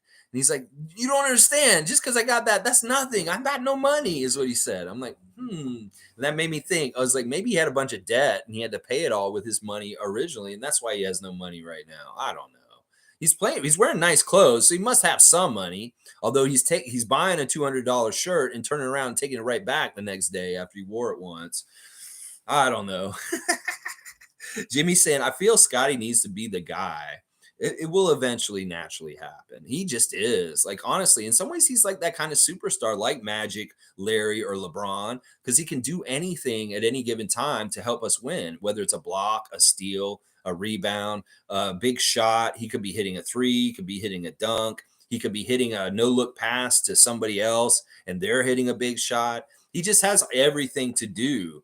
And that's part of why I'd like him to supersede Pascal in the next couple of years, is because in some ways Pascal's limited in what he can do with his skill set as far as a number one guy.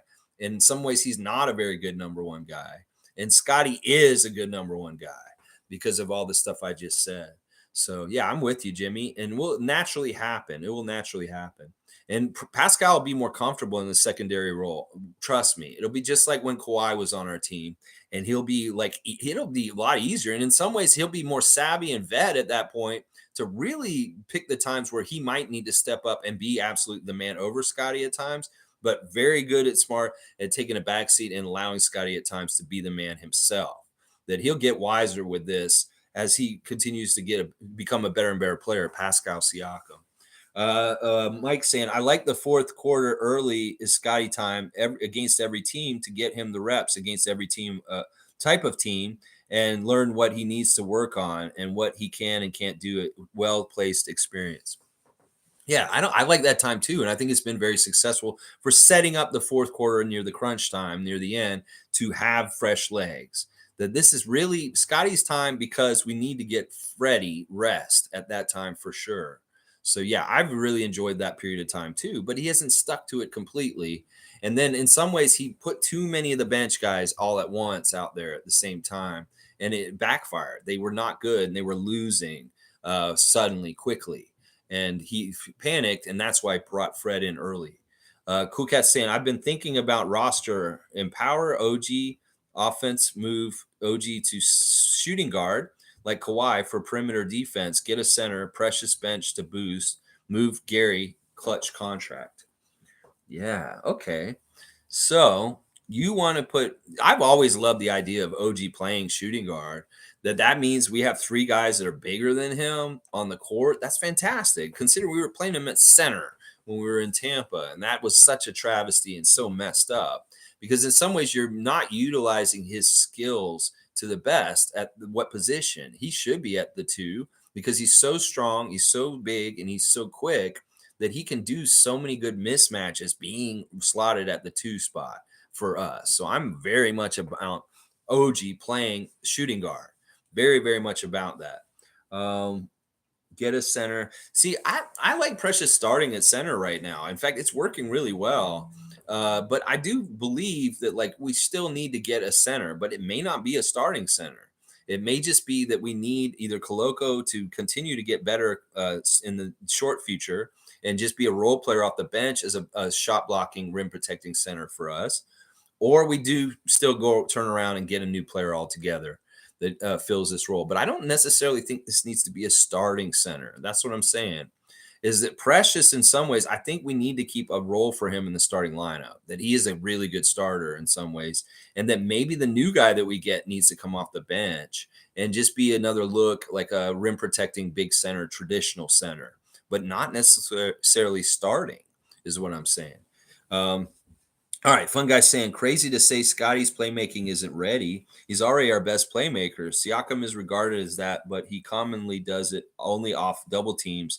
And Scottie is averaging like 5 assists as a second year. Yeah, I could get behind this in some ways. It isn't ready though. It's not consistent, and in some ways, Scottie just needs to have more experience in the NBA to understand the players. Like half of what Scottie's growing pains are right now is familiarity with players. Fred and Siakam know more of the players in this league because they played more years. They know the opposition and individual players and even team schemes way better than Scottie does. And he's learning them. As he learns more, okay, I learned this about Ayton last night, that he has this tendency or this kind of proclivity to do this. And that you gain that information as like insider information to utilize against them later on. And that's a big part of Fred being so smart in this league is he has a really good computer of information of all the players in the league and knowing their tendencies and what they're likely to do. And this is part of the problem with Scottie is that he doesn't have that vet knowledge of the whole entire league and the different individuals and their tendencies like Fred or Pascal does. So in some ways, he's got to just learn it from the reps and more time accrued. And then it'll be easier for him as far as being a full-time playmaker. But he's going to make mistakes still, like he did at the beginning of the game last night. He's not going to be perfect, but he is very good. And the promise of him being very good later on is very much there. And it is probably going to happen. So, yeah. Mike's saying, sorry, Lex. Maining means like hero ball. A lot of one guys, because, yeah, Mike, let's just write things out. Just tell me. I mean, seriously. Against whatever that night based on injuries or whatever. It's short form main facilitator. Okay, I get what you mean. All right. Randolph saying Jeremy Grant says Trailblazers have offered him a 4-year, $112 million contract extension. Well, after seeing him the other day, I would say he's worth that. He's a very versatile, like long player, and he can do a lot of different things. Interesting. G saying Bulls are doing bad as well. Why is the media not trying to tear them apart? You know, they are too, to a degree also.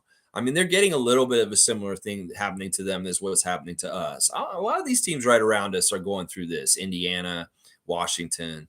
Miami was going through it a little bit earlier this season, not as much now. Atlanta, they're going through a bit of this. We're all going through it. It's just that we see more of what's happening with us because we're focused on what's happening to us and seeing the stuff that's about us. But I'll bet you if you went and talked to Bulls fans right now, they're probably getting a lot of the same shit that we're getting right now from the media also.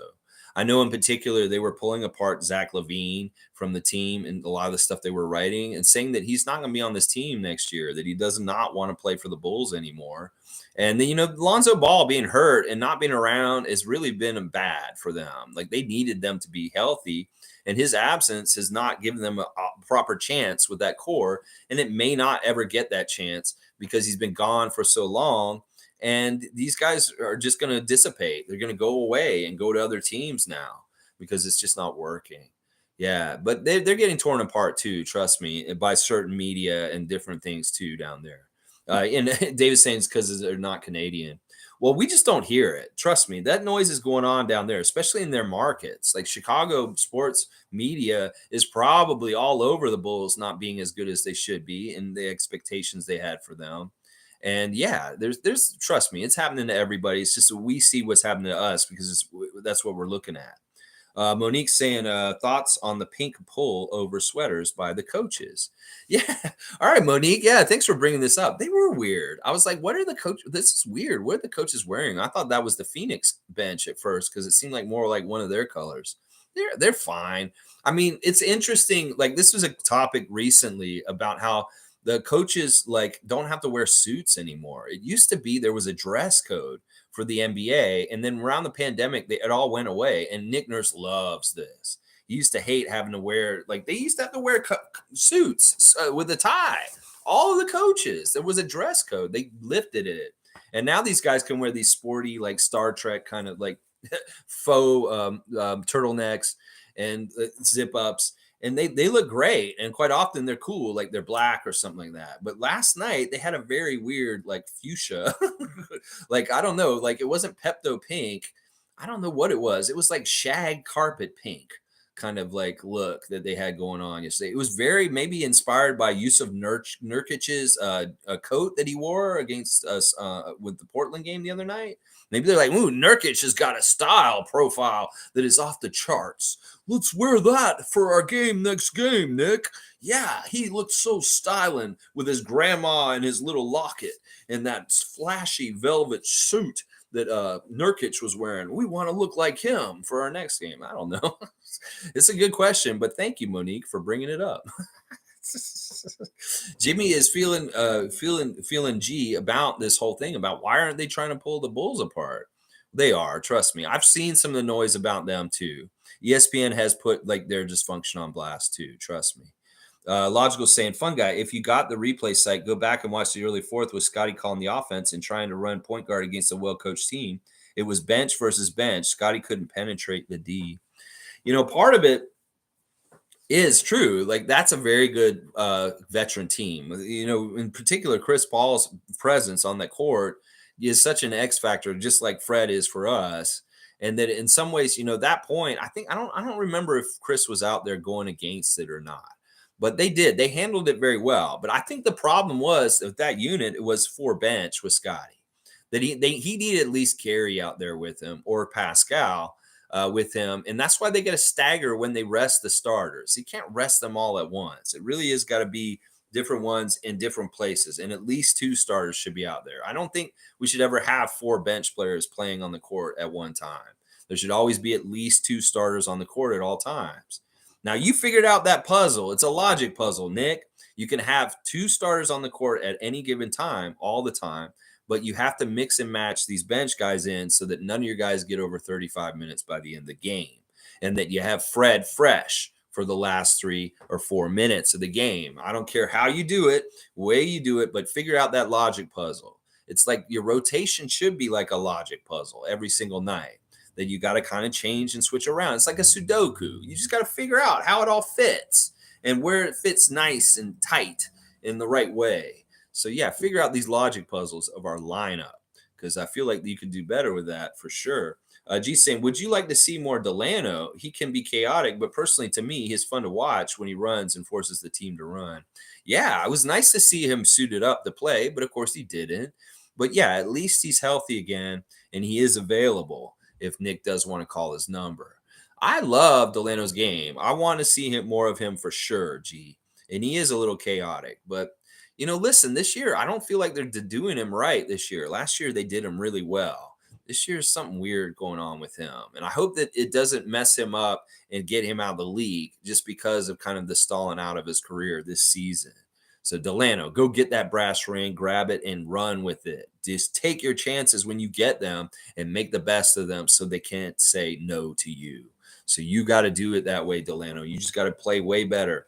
And on the 905 level, if you play as a team player, I don't even care if you score a lot. I want to see you get a lot of assists and set everybody up. Because in some ways, you're being gauged against Jeff Dowtin Jr., and if you are not as good as him in certain areas, he's going to get those minutes over you. And one of them is being a playmaker and passing. Let's see. Kenny saying we played well. I agree. I think we played well last night. It wasn't that we played horrible. The effort was good most of the game. There were some times where it's like, man, we could be a little better at getting the 50-50 balls or the rebounds and the Suns. We'd play better and we would have done better. But otherwise, I think we played pretty good overall. Monique saying, well said, G, on the Bulls. Agree. I'm glad you brought it up. Go Raptors. Yeah, it's just we just don't hear it. We hear all the noise around the Raptors, but there is noise around those teams too. G saying, right, Mo, Pope, and David, even the Lakers aren't playing well enough, and they're talking about adding players to help them, not tearing them apart. Just the Raptors right now. Yeah, I mean, I get that part of what you're saying. It's like, okay, these teams are struggling, but they're right around where we're at. But you want to add to them and build them up? Well, they do want to tear us apart. And a lot of these stupid asses down south of the border look at us as a farm team. This is why they lust after our assets so bad. They're like, OG, Gary, ooh. What do you think? Toronto's a farm team that you could just come and take what you want from us? That's what I'm saying. In this league, there's two types of teams. There's established veteran championship contender teams like the Celtics and the Warriors. And then there's teams like Oklahoma City Thunder and the Magic that are farm teams that get young players and they develop them for the first couple of years of their career. And if any of them are really good, they come and get picked like cherries from the other established teams, and they go to those other teams and get to be on a playoff team that way. Meanwhile, those farm teams stay the same way they are year after year, just cycling new young players in that don't know what the fuck they're doing. They will never figure out how to win. This is what Coach Casey was talking about recently, that in Detroit, they're in trouble for being on a treadmill because they have this just same influx of young players, and none of them get anywhere with learning and accruing the knowledge of how to win over time because they don't stay around. It's like they come in, they get used to the league and learning the league, and then either they move on and get signed by another team as a free agent, or they get traded, and then boom, they're on another team, they're established. And that's the only way it really kind of goes, is like that. It's like, do we want to be a farm team to farm players and build them up for other teams to come and take at a certain point in their career? Or do we want to be one of these teams that are older, established, and vet that are going for championships and winning in the playoffs? That's what I'm saying. We're right in between in some ways with our age bracket, with where we are. And that maybe we need to wait until we get Fred and Pascal into their 30s to really understand that this is now the time when we could be winning because we have more of a veteran core. So that's what I'm saying. We're kind of straddling both sides of it. Some ways we are like a Oklahoma City. In some ways we are like a Warriors. So it's tough. I don't want to be a farm team. Let's just put it that way. And I don't want fucking people coming in and stealing our good, young, developed players just because they like them and they don't want to do the work of developing them themselves. And that's what I'm saying. We spent time on OG. We spent time on Siakam. That's why you don't frivolously just trade them, because there's so much you built into them that you're getting back from them that you'll lose because you traded them.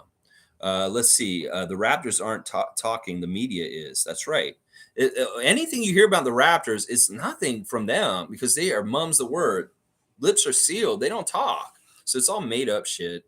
Isaac saying Luka had 65 points and people want to trade OG. What? I don't know. That doesn't make any sense. Totally. Yeah, Luka had a big game last night. Another big game for him last night. Mike's saying it's not about money. It's about A-type players thinking we got to win. This one bad, and I got to get it done. Mainly Spicy and Gary finished a lot of stuff, and is their roles. Spicy inside, Gary outside. You say it's not about money, but some of this is about money. This year is about money for Gary. I'm sorry, it just is. It's in his best interest to play out of his mind, and that's why he's doing it in some ways. If it wasn't about money, he wouldn't care and he would just like loaf. Well, it is. Trust me, it's about money. And I'm worried about how much it's about money with people like Nick and Fred and people like that. I really hope it isn't as much about money, but in some ways it's showing signs that some of the Raptors people around the team is all about money right now. And I don't like that. Amari saying Kyle was a bad apple earlier in his career. I'll take Ayton. Well, that was early in his career. Ayton's been around for a while. I don't know how many years he's been in the league, almost 10 years or something like that. It's not like he's going to change his tricks. Old dogs don't necessarily learn new tricks. So Kyle was at a young enough age that he could still be formed and come around. I don't know. And I'm not even saying Ayton's that much of a problem, but there are issues with his character. There obviously are, for sure. Why would the Suns want to get rid of their franchise center? There's some issues. There are some issues somewhere in there with his character.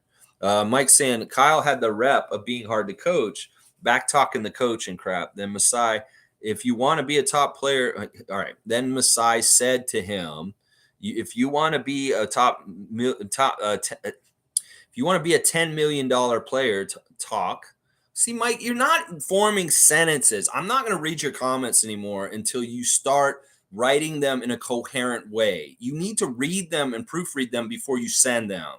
And if you can't read it back, I'm not going to read them anymore because I sound stupid when I read your comments because they don't make any fucking sense. Seriously, I don't know how to read this.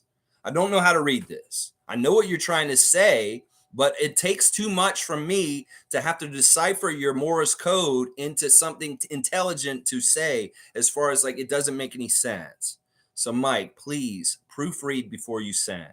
Read it, and if it makes sense coming out of your mouth, after you read it, then send it. Don't just willy-nilly type it and then send it. I want you to proofread from now on. Seriously, I'm not going to read anymore because I can't. I'm sorry. You're not grammatically good. I have a degree in English. I really care about speaking in clear, concise way, and your comments are throwing me off because you're not being clear and concise, and you're not using proper grammar.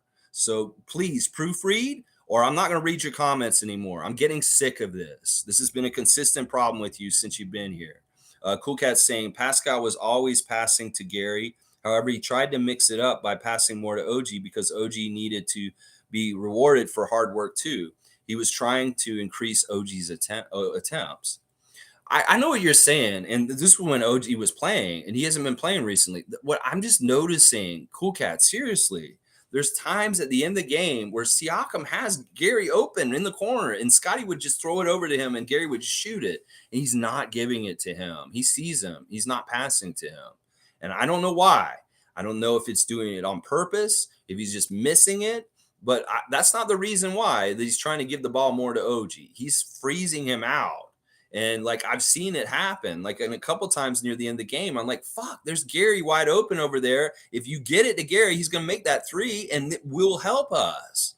So whatever's going on, Nick needs to get to the bottom of this and needs to fucking tell them to start passing it to each other. Yeah, because I'm sick of this. I mean, I love the idea of him wanting to get OG more shots when he's in the game and playing, but that's not what it is. There's no good reason for these guys not to set each other up better, and they're not doing it. Kenrick saying, I hope we go back to Scottie, Trent plus bench because we need shooting from the second unit. Yeah, the beginning of the fourth quarter, I like Scottie with Gary with like Malachi, Precious, and Chris or something like that. I know Precious is technically a starter right now, but in some ways that's part of the reason why that fourth quarter beginning unit does so well is because it's like Chris and Precious and then one other bench guy and then boom, Scottie and another starter. And that's not actually that bad off from being close to starter's talent level, like a starter team. Nameless is saying the worst mistake a GM makes is a draft for positional need. You always take the most talented available because you can always trade talent for what you need later. That's sound thinking in the way of like doing what you do. That's totally, I'm with that. I think you take the best possible player available, especially if you have the number one pick. You know, sometimes it's like, you're going to pick for a positional need with the number one pick. No, you got to take the absolute best player in the draft. And then if you need to figure out the needs later on, yeah, as you said, you can trade for that and stuff like that. Yeah, and Mike's agreeing with you. So yeah, I totally agree with that. Nameless is saying also, talent is a supreme currency in any league. So you draft it when you can, regardless of position. Yeah. You got Shaq number one. You're taking Shaq. Logical saying OG shooting guard is something I've thought about, and the direction he's going now with the on ball work makes that more of an option. It's interesting to get Scottie, Spicy, Precious, and OG with the center or Fred. Yeah, I liked slotting like last night. The way we started with Fred, Gary, Precious, OG, not Precious, Scottie, and Pascal.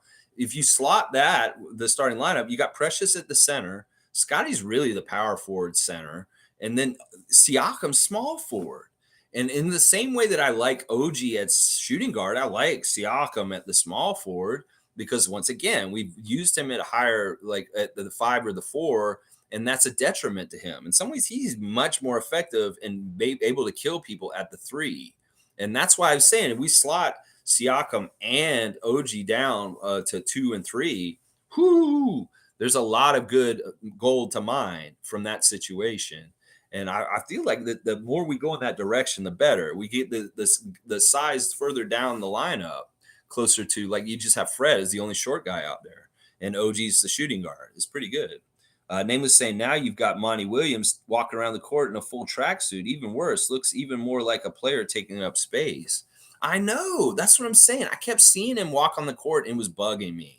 Like I know that the coaches walk on the court to a degree, but they in some ways, if they're going to get on the players for coming off the bench and celebration and giving technicals for that, you need to do the same damn thing to the coaches. Because in some ways, he can encroach space in some ways and like kind of like limit like parts of the court. And he may be doing this very on purpose. And that's not a fair advantage and it's against the rules. So NBA refs, please check your coaches and whether they're coming off the sideline onto the court while the play is in action and live. I understand they come off the court on the court when the play is dead, sure, but when the play is actually live and not only that, it's the end of the court where your bench is, the other team's on offense. At your end of the court where your bench is, you are coming on the court when you're on defense. That is like an extra body or just like a space taker that is unfair in some ways because the coach is just walking around on the coach in the middle on the floor in the middle of the game. Oh my gosh. When I saw him doing that, I was like, what the fuck is Monty Williams doing? He's walking around on the court in the middle of the game. Really, really weird. You can see it. You go watch the replay. You'll see him out there on the court walking around during the game. Cool Cat saying, I would take Perl over Ayton any time. That's even with the free throw shooting. That's even without any outside shooting. Yeah, I think I would do that too. I think I'm with Cool Cat on that one for sure. Any day, every day. Facts. According to Logical. I like that. Monique saying, not Raptors related, but Candace Parker signed with the Aces. Wow. The rich get richer. That team was already the WNBA champions right now. They have that guy, that gal, Aja, who's amazing, top center in the WNBA. Well, they get even better. They got maybe one of the best players ever to play in the WNBA. Candace Parker, Anthony Parker's sister, is coming to play for the Las Vegas Aces, leaving the Chicago WNBA team and moving to the champs. So the champions just got even better. Wow. That is a super team, is what they're saying. That the Las Vegas Aces are the super team in the WNBA right now. Country Kong saying bench players won't always be positive, but it's still important to use them over the course of an 82-game season, something every NBA coach seems to know, except Nick. Give your players confidence. This is true. Like I said, Juancho could be out there and he could score 0 points and he plays for 12 minutes and he does great just because he's buying time in a way for these guys to rest. And Country Kong is exactly right. These coaches understand this. In some ways, you either got the player playing out of their mind, positive, they're filling up the stat sheet, great.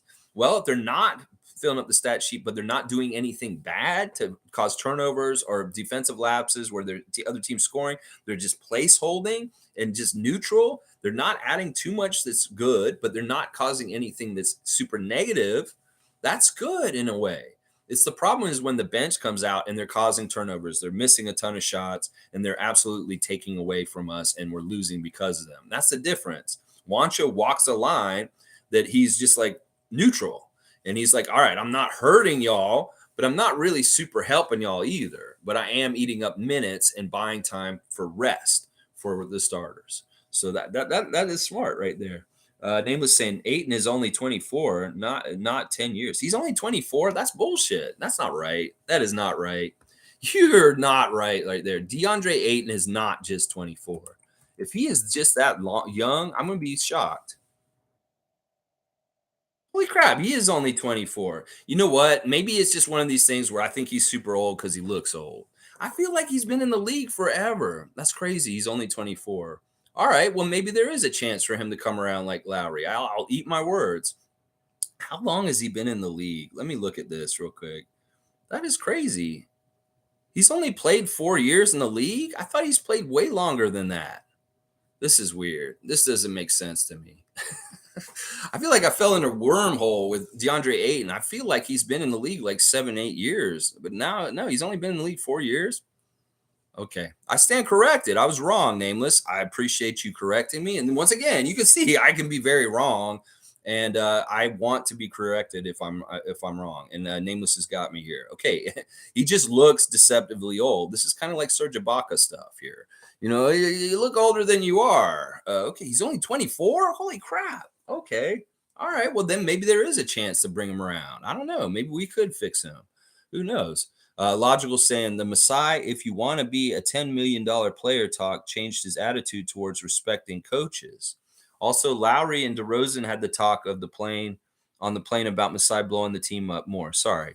It's all good, Mike. Just to try and improve. How about just like the players got to improve just a little bit better? Just try and improve in this area just a little bit better and we'll be fine. It's just I get super frustrated when I sound bad because you are lazy with how you write. Let's just put it that way. Yeah, that was a great talk that Masai had with Kyle Lowry. In fact, Kyle would probably tell you that changed his life. If Masai Ujiri had not had that talk with him, he may have continued to be who he was, and it never would have been a championship. There never would have been any of this stuff for him. So yeah, I'm sure he actually like points to that moment as being a very key moment in his life that changed his life forever. And thank you, Masai. G saying this team has Fred, Gary, Flynn, and Otto as shooters, and everyone else is a scorer for the most part. I believe this is a problem with trying different rotations, not enough shooters for floor spacing. Gee, this is very astute. Some of you guys are coming up with some really, really good reasoning for some of the things that are happening. I think this is exactly right. I would put OG in this group as far as a shooter also, but I think you're pretty much right. These are the guys who are kind of really more well known as being shooters, and the other guys are kind of versatile slashers or go down low or like mix it up in every kind of different way. And that, Otto's gone. Flynn has not been dependable. And then that means Gary and Fred, and both of them have had troubles at different times. Gary is more at the very beginning of the season, but he's been solid since. And then Fred has definitely had a shooting slump this season. So look at it. Yeah. One capable shooter this whole year, Gary Trent Jr. And that is a huge problem. You see a team like the Warriors, and they've got like 6 or 7 guys that are super capable and available. And I think G's right. This has been a huge part of the problem with our team is we don't have enough shooters for spacing reasons.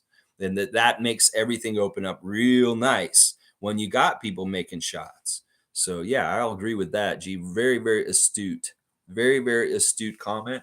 Isaac Campbell saying Luka respects OG's game and is our best option for playing single coverage on him. I hate the idea of trading OG. He makes us dynamic defensively. I don't see redundancy between Precious and OG as some say. I don't either. I really don't. They're totally different kind of player in certain ways. Now they may have some of the same skill level as far as like amazing defensive skill level, but they're different kinds of things that they're doing. Like OG is not as good a defensive rebounder as Precious is. But Precious is not as good at stealing the ball as OG is. They're very different. And I think that, once again, if we want to be the absolute best Raptors we can be, we want to keep the best defenders that we have on this team for good. That these guys are untradeable or unmovable because they are these guys. We've identified them as being ultra premium defenders. and we want to build around them and have more of them on the team. It's like, once again, like just because Scottie's up and coming as a playmaker doesn't mean Fred's disposable. Just because Precious is showing certain things doesn't mean OG is disposable either. It's the kind of thing. Logical saying, King Kong, facts. I'm a big DK fan. Donkey Kong? We talking about Donkey Kong now? All right, let's see. Country Kong saying, it seems to me we play our starters so much that when the bench comes in, it's a surprise to us all, and we really key in on those players. Example, Malachi Flynn only played 7 minutes, but felt like 20.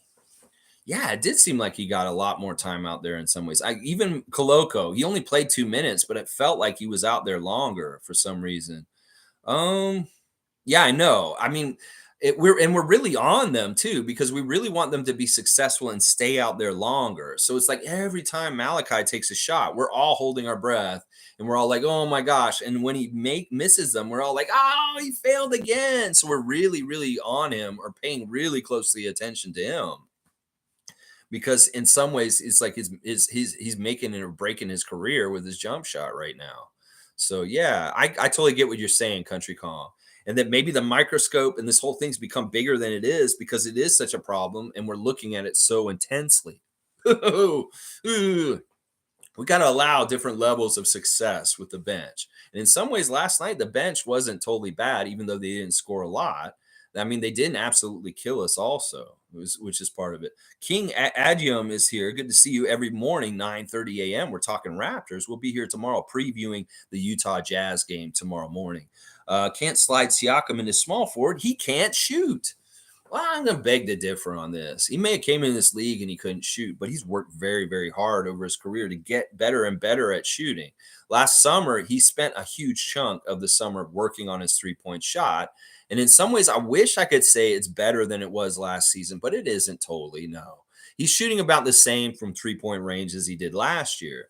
But this is definitely an area where he can improve, and he will improve. Trust me. He is like DeMar DeRozan. He learned from him that every offseason you work your damn ass off and you get new skills. So don't count out Siakam on being a better small forward next season just because he continues to put in the offseason work with Rico Hines in different places, and he comes back a little bit better in certain areas. Just like when DeMar DeRozan came back and he had a three-point shot all of a sudden. So I would not count him out on this, King. But hopefully down the road, he will get better at shooting. And I think he's a great small forward. In fact, he's a classic small forward. You know, small forward doesn't mean shooting outside necessarily. In the history of the NBA, a small forward would be like Cedric Ceballos, somebody who's a scorer, like slasher, somebody who will like cut to and strive and do a lot of what Pascal does already. So in some ways, his moves are very small forward-ish. The attacking the rim, the isolation, the spins, that's all very small forward slasher kind of stuff. And that's why I think he fits it, even if he doesn't shoot very well from the outside completely. I think he does, though. He's a pretty good shooter. So, yeah, I don't know. Maybe our definition of what a small forward's duties are a little different. I always thought of the shooting guards being more important for shooting outside. And the small forward is more of like a slasher, mix it up from both, a little bit of both. But more like going to the basket is what a three would be doing. Let's see. Mike is saying, yeah, Donkey Kong, Super NES. All right. Monique's saying, now is a time we could have added Wayne Ellington for shooting. What do you say now, Lex? Can we get Wayne Ellington? He's not a bad fix for like what we were just talking about. Not enough shooters on our team. He's another shooter. Yeah, I don't know. He's a name we talked about before. And like, can we get him? I wouldn't be upset just because I would like to give him a shot and just get more outside shooting. So I could probably get into that. A Country Con saying, salute the real ones. I'm a DK fan too. That's Amir Johnson doing a chin up in my profile. He always played with so much passion and loved being a Raptor. I'm excited for the future. Let's go Raps. You go, Country Kong. What a positive statement. I love it. Salute the real ones indeed. Amir Johnson was such a fun player. I love that he did that day with Amir thing with the kids where he'd go like the medieval times with all the kids and pal around with them and all this stuff. What a great guy. You know, he's still playing in the G League, y'all. I'm pretty sure he's still on G League Ignite, which is crazy. The dude is on the G League Ignite, and it's really as a mentor role. Like he's there as like an old vet, like role model for these young guys to teach them. And he really is near the end of his career, but I'm pretty sure he is still on the G League Ignite right now.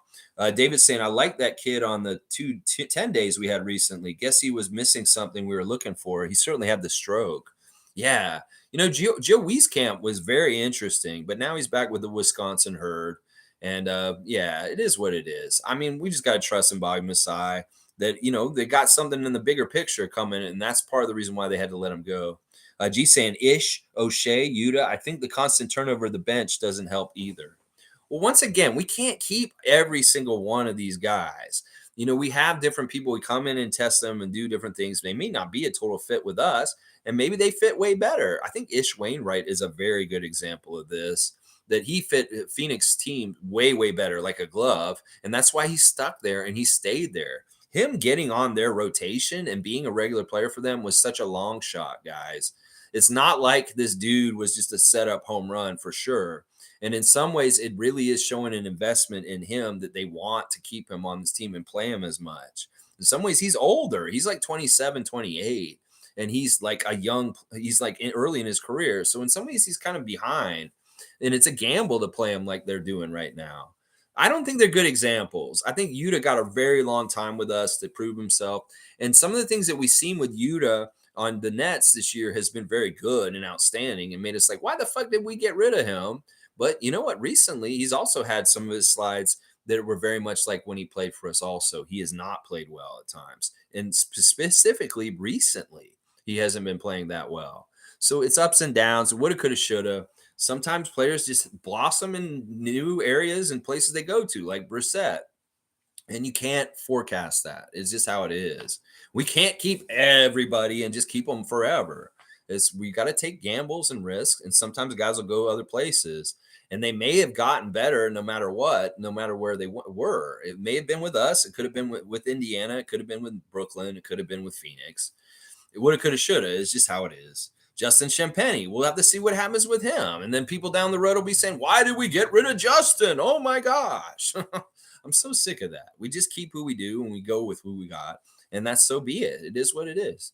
Isaac saying the defensive intensity of the bench isn't made a priority as the focus is getting points. It's probably a mental hurdle. Never a time to celebrate a few made threes as our culture is foremost D first.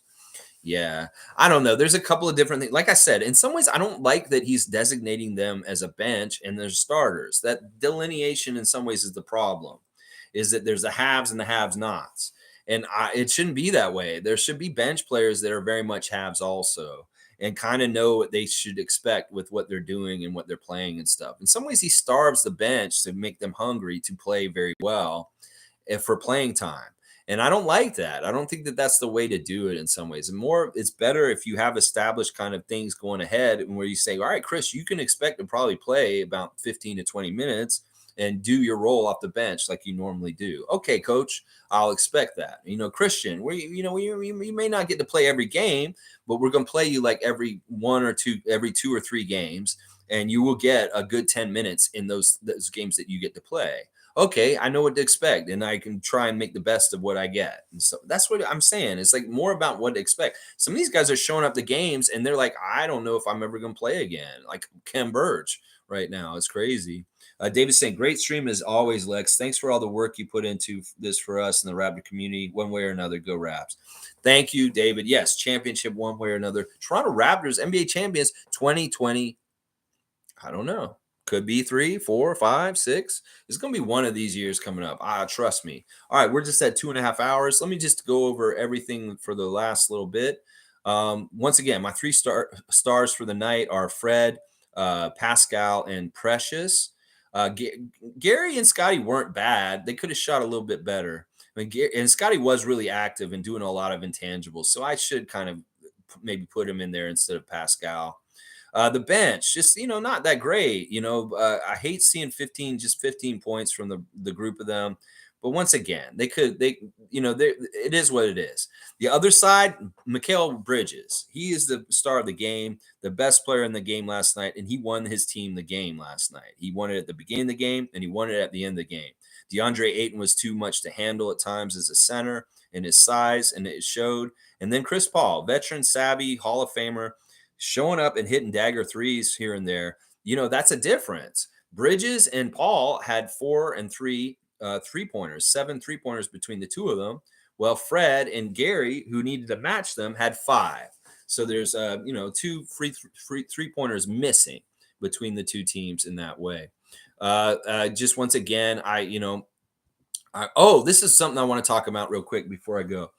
There was a release from Open Gym of the incident with Will Ferrell in the Portland game the other night. It was hilarious. It's honestly so funny. I highly recommend everybody, if you're feeling down, to go check out the new Open Gym clip, the short with Will Ferrell talking to our bench. And basically, we found out some of the stuff that he was saying to them. And he was talking to them during the game. At one point, Boucher made a dunk, and Will Ferrell said, "What does Boucher weigh? 142 pounds?" It's kind of mean because he's kind of body shaming Chris, but it's also funny because it's kind of silly and ridiculous. And then Koloko at one point turns to him and says he weighs 140 pounds. And that was kind of funny, too, that he was getting involved in that. And then at another point, Will Ferrell says to them, "Hey, does anybody have Drake's number? I need to get a hold of Drake." And of course, I knew he was going to say that. In fact, in my head, when I was watching it and I knew he was so close to the bench, I know for a fact that Will Ferrell is going to make some sort of Drake joke towards the bench while he's sitting there, that he just can't. It's just too easy of a connection to make in some sort of joke. It's easy loaf hanging fruit when you're dealing with the Raptors to make a Drake joke with the Raptors. Oh, you have Drake's number. And that's the one I thought it would be too. Is exactly, I need to call Drake. So Will Ferrell, I know what your comedy bit is before you even write it, because I knew you were saying that last night or the night of the game. And then I found out later. But yeah, just fun stuff. If you need a little laugh, definitely check that out. Also, this is something I want to talk about today. Today is National Gorilla Suit Day. And we just played the Phoenix Suns. And of course, their mascot is the gorilla.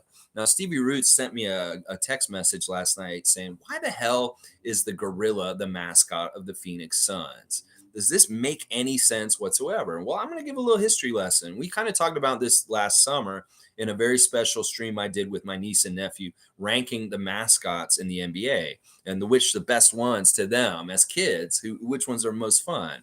Well, one of the things that everybody needs to know, the reason why the gorilla is the mascot of the Phoenix Suns is because he's the first ever mascot in the NBA. That's right. He is the original mascot in the NBA. He's the first one that ever happened. And basically it was this: a dude in a gorilla suit came to the game and wanted to dunk the ball in the game. And everybody thought it was so cool. And he was the beginning of mascots and dunking mascots in the game. He's the original. There are no Raptor. There's no Hugo the Hornet. There's no Benny the Bull without Go the Gorilla. That he basically, somebody in Phoenix said, "I'm going to have this gorilla suit. I'm going to go at halftime at the Phoenix game and I'm going to dunk the ball." And everybody went crazy and thought it was cool. And that's how it all started. It was basically just some dude who had a gorilla suit who thought it would be funny to dunk the ball. And it came on and became their mascot. And it opened the door for mascots across the league. So there's no Raptor without Go the Gorilla. And so happy National Gorilla Suit Day.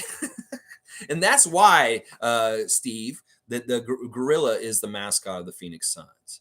There you go. There's your little history lesson on that. There's a clip of from Hudson's Bay with Pascal Siakam. It's game day fits. He's doing this thing that Scottie did earlier this season where he has a thing where he's got to dress himself. It's tunnel fits. All right, I got to find my clothes on this clothing rack, do a little Serge Ibaka art, and like look good for how I would look coming in. That's always a fun clip. So check that out. Pascal doing league fits with Hudson's Bay.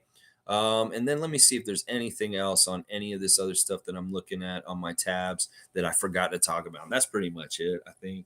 Let's see. Mike saying those players have goals too. So it's having guys in roles and working things stops others from being able to do that. With more experienced starters, you can have younger guys playing a lot and still win. Yeah, this you got to balance it. You really do. Like old teams like the Spurs and the Bulls, when they were really top teams, would always have younger guys that were working in development underneath people like Tim Duncan and Michael Jordan. And you bring people up underneath. And in some ways, I don't feel like we do that well enough with our team in some ways. And that would be something that we could get better at as coaches for our team.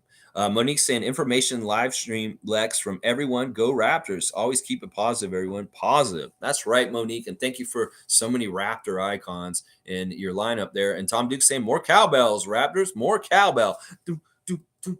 Do, no, no, no, no, no, no, no, no, no, no, no. Do, do, do, do, do.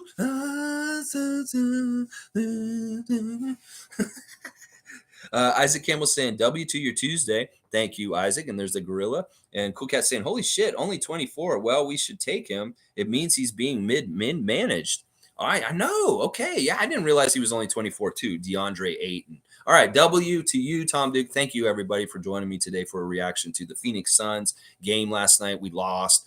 That sucks. It sucks. But we got another game tomorrow against Utah. In fact, these last 3 games of this road trip, in some ways, are very doable. I think Utah and Houston in particular, we need to win these games for sure, considering how they're performing and where they are in their standings and what they have on their team. Now, the Memphis game is interesting also, the last game of this road trip, because listen, Memphis has been very strong most of this year and very much one of the top Western teams, but they're struggling a little bit right now with a couple of injuries that they have at this moment, like Steven Adams. So hopefully we'll have to see where they're at, and that game may actually be very gettable by the end of this trip. So I like our chances against Utah and Houston for sure, but it's also looking like Memphis could be a game that's very gettable also. So we'll have to see. This road trip could still be extremely successful. Right now we're 2-2, and we have 3 games to go.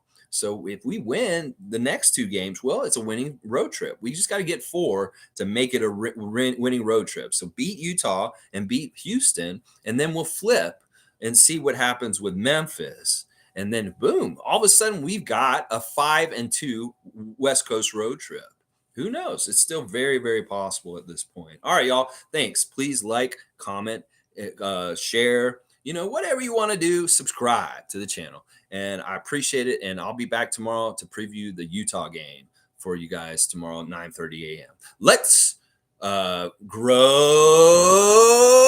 Raptors. Let's grow Raptors.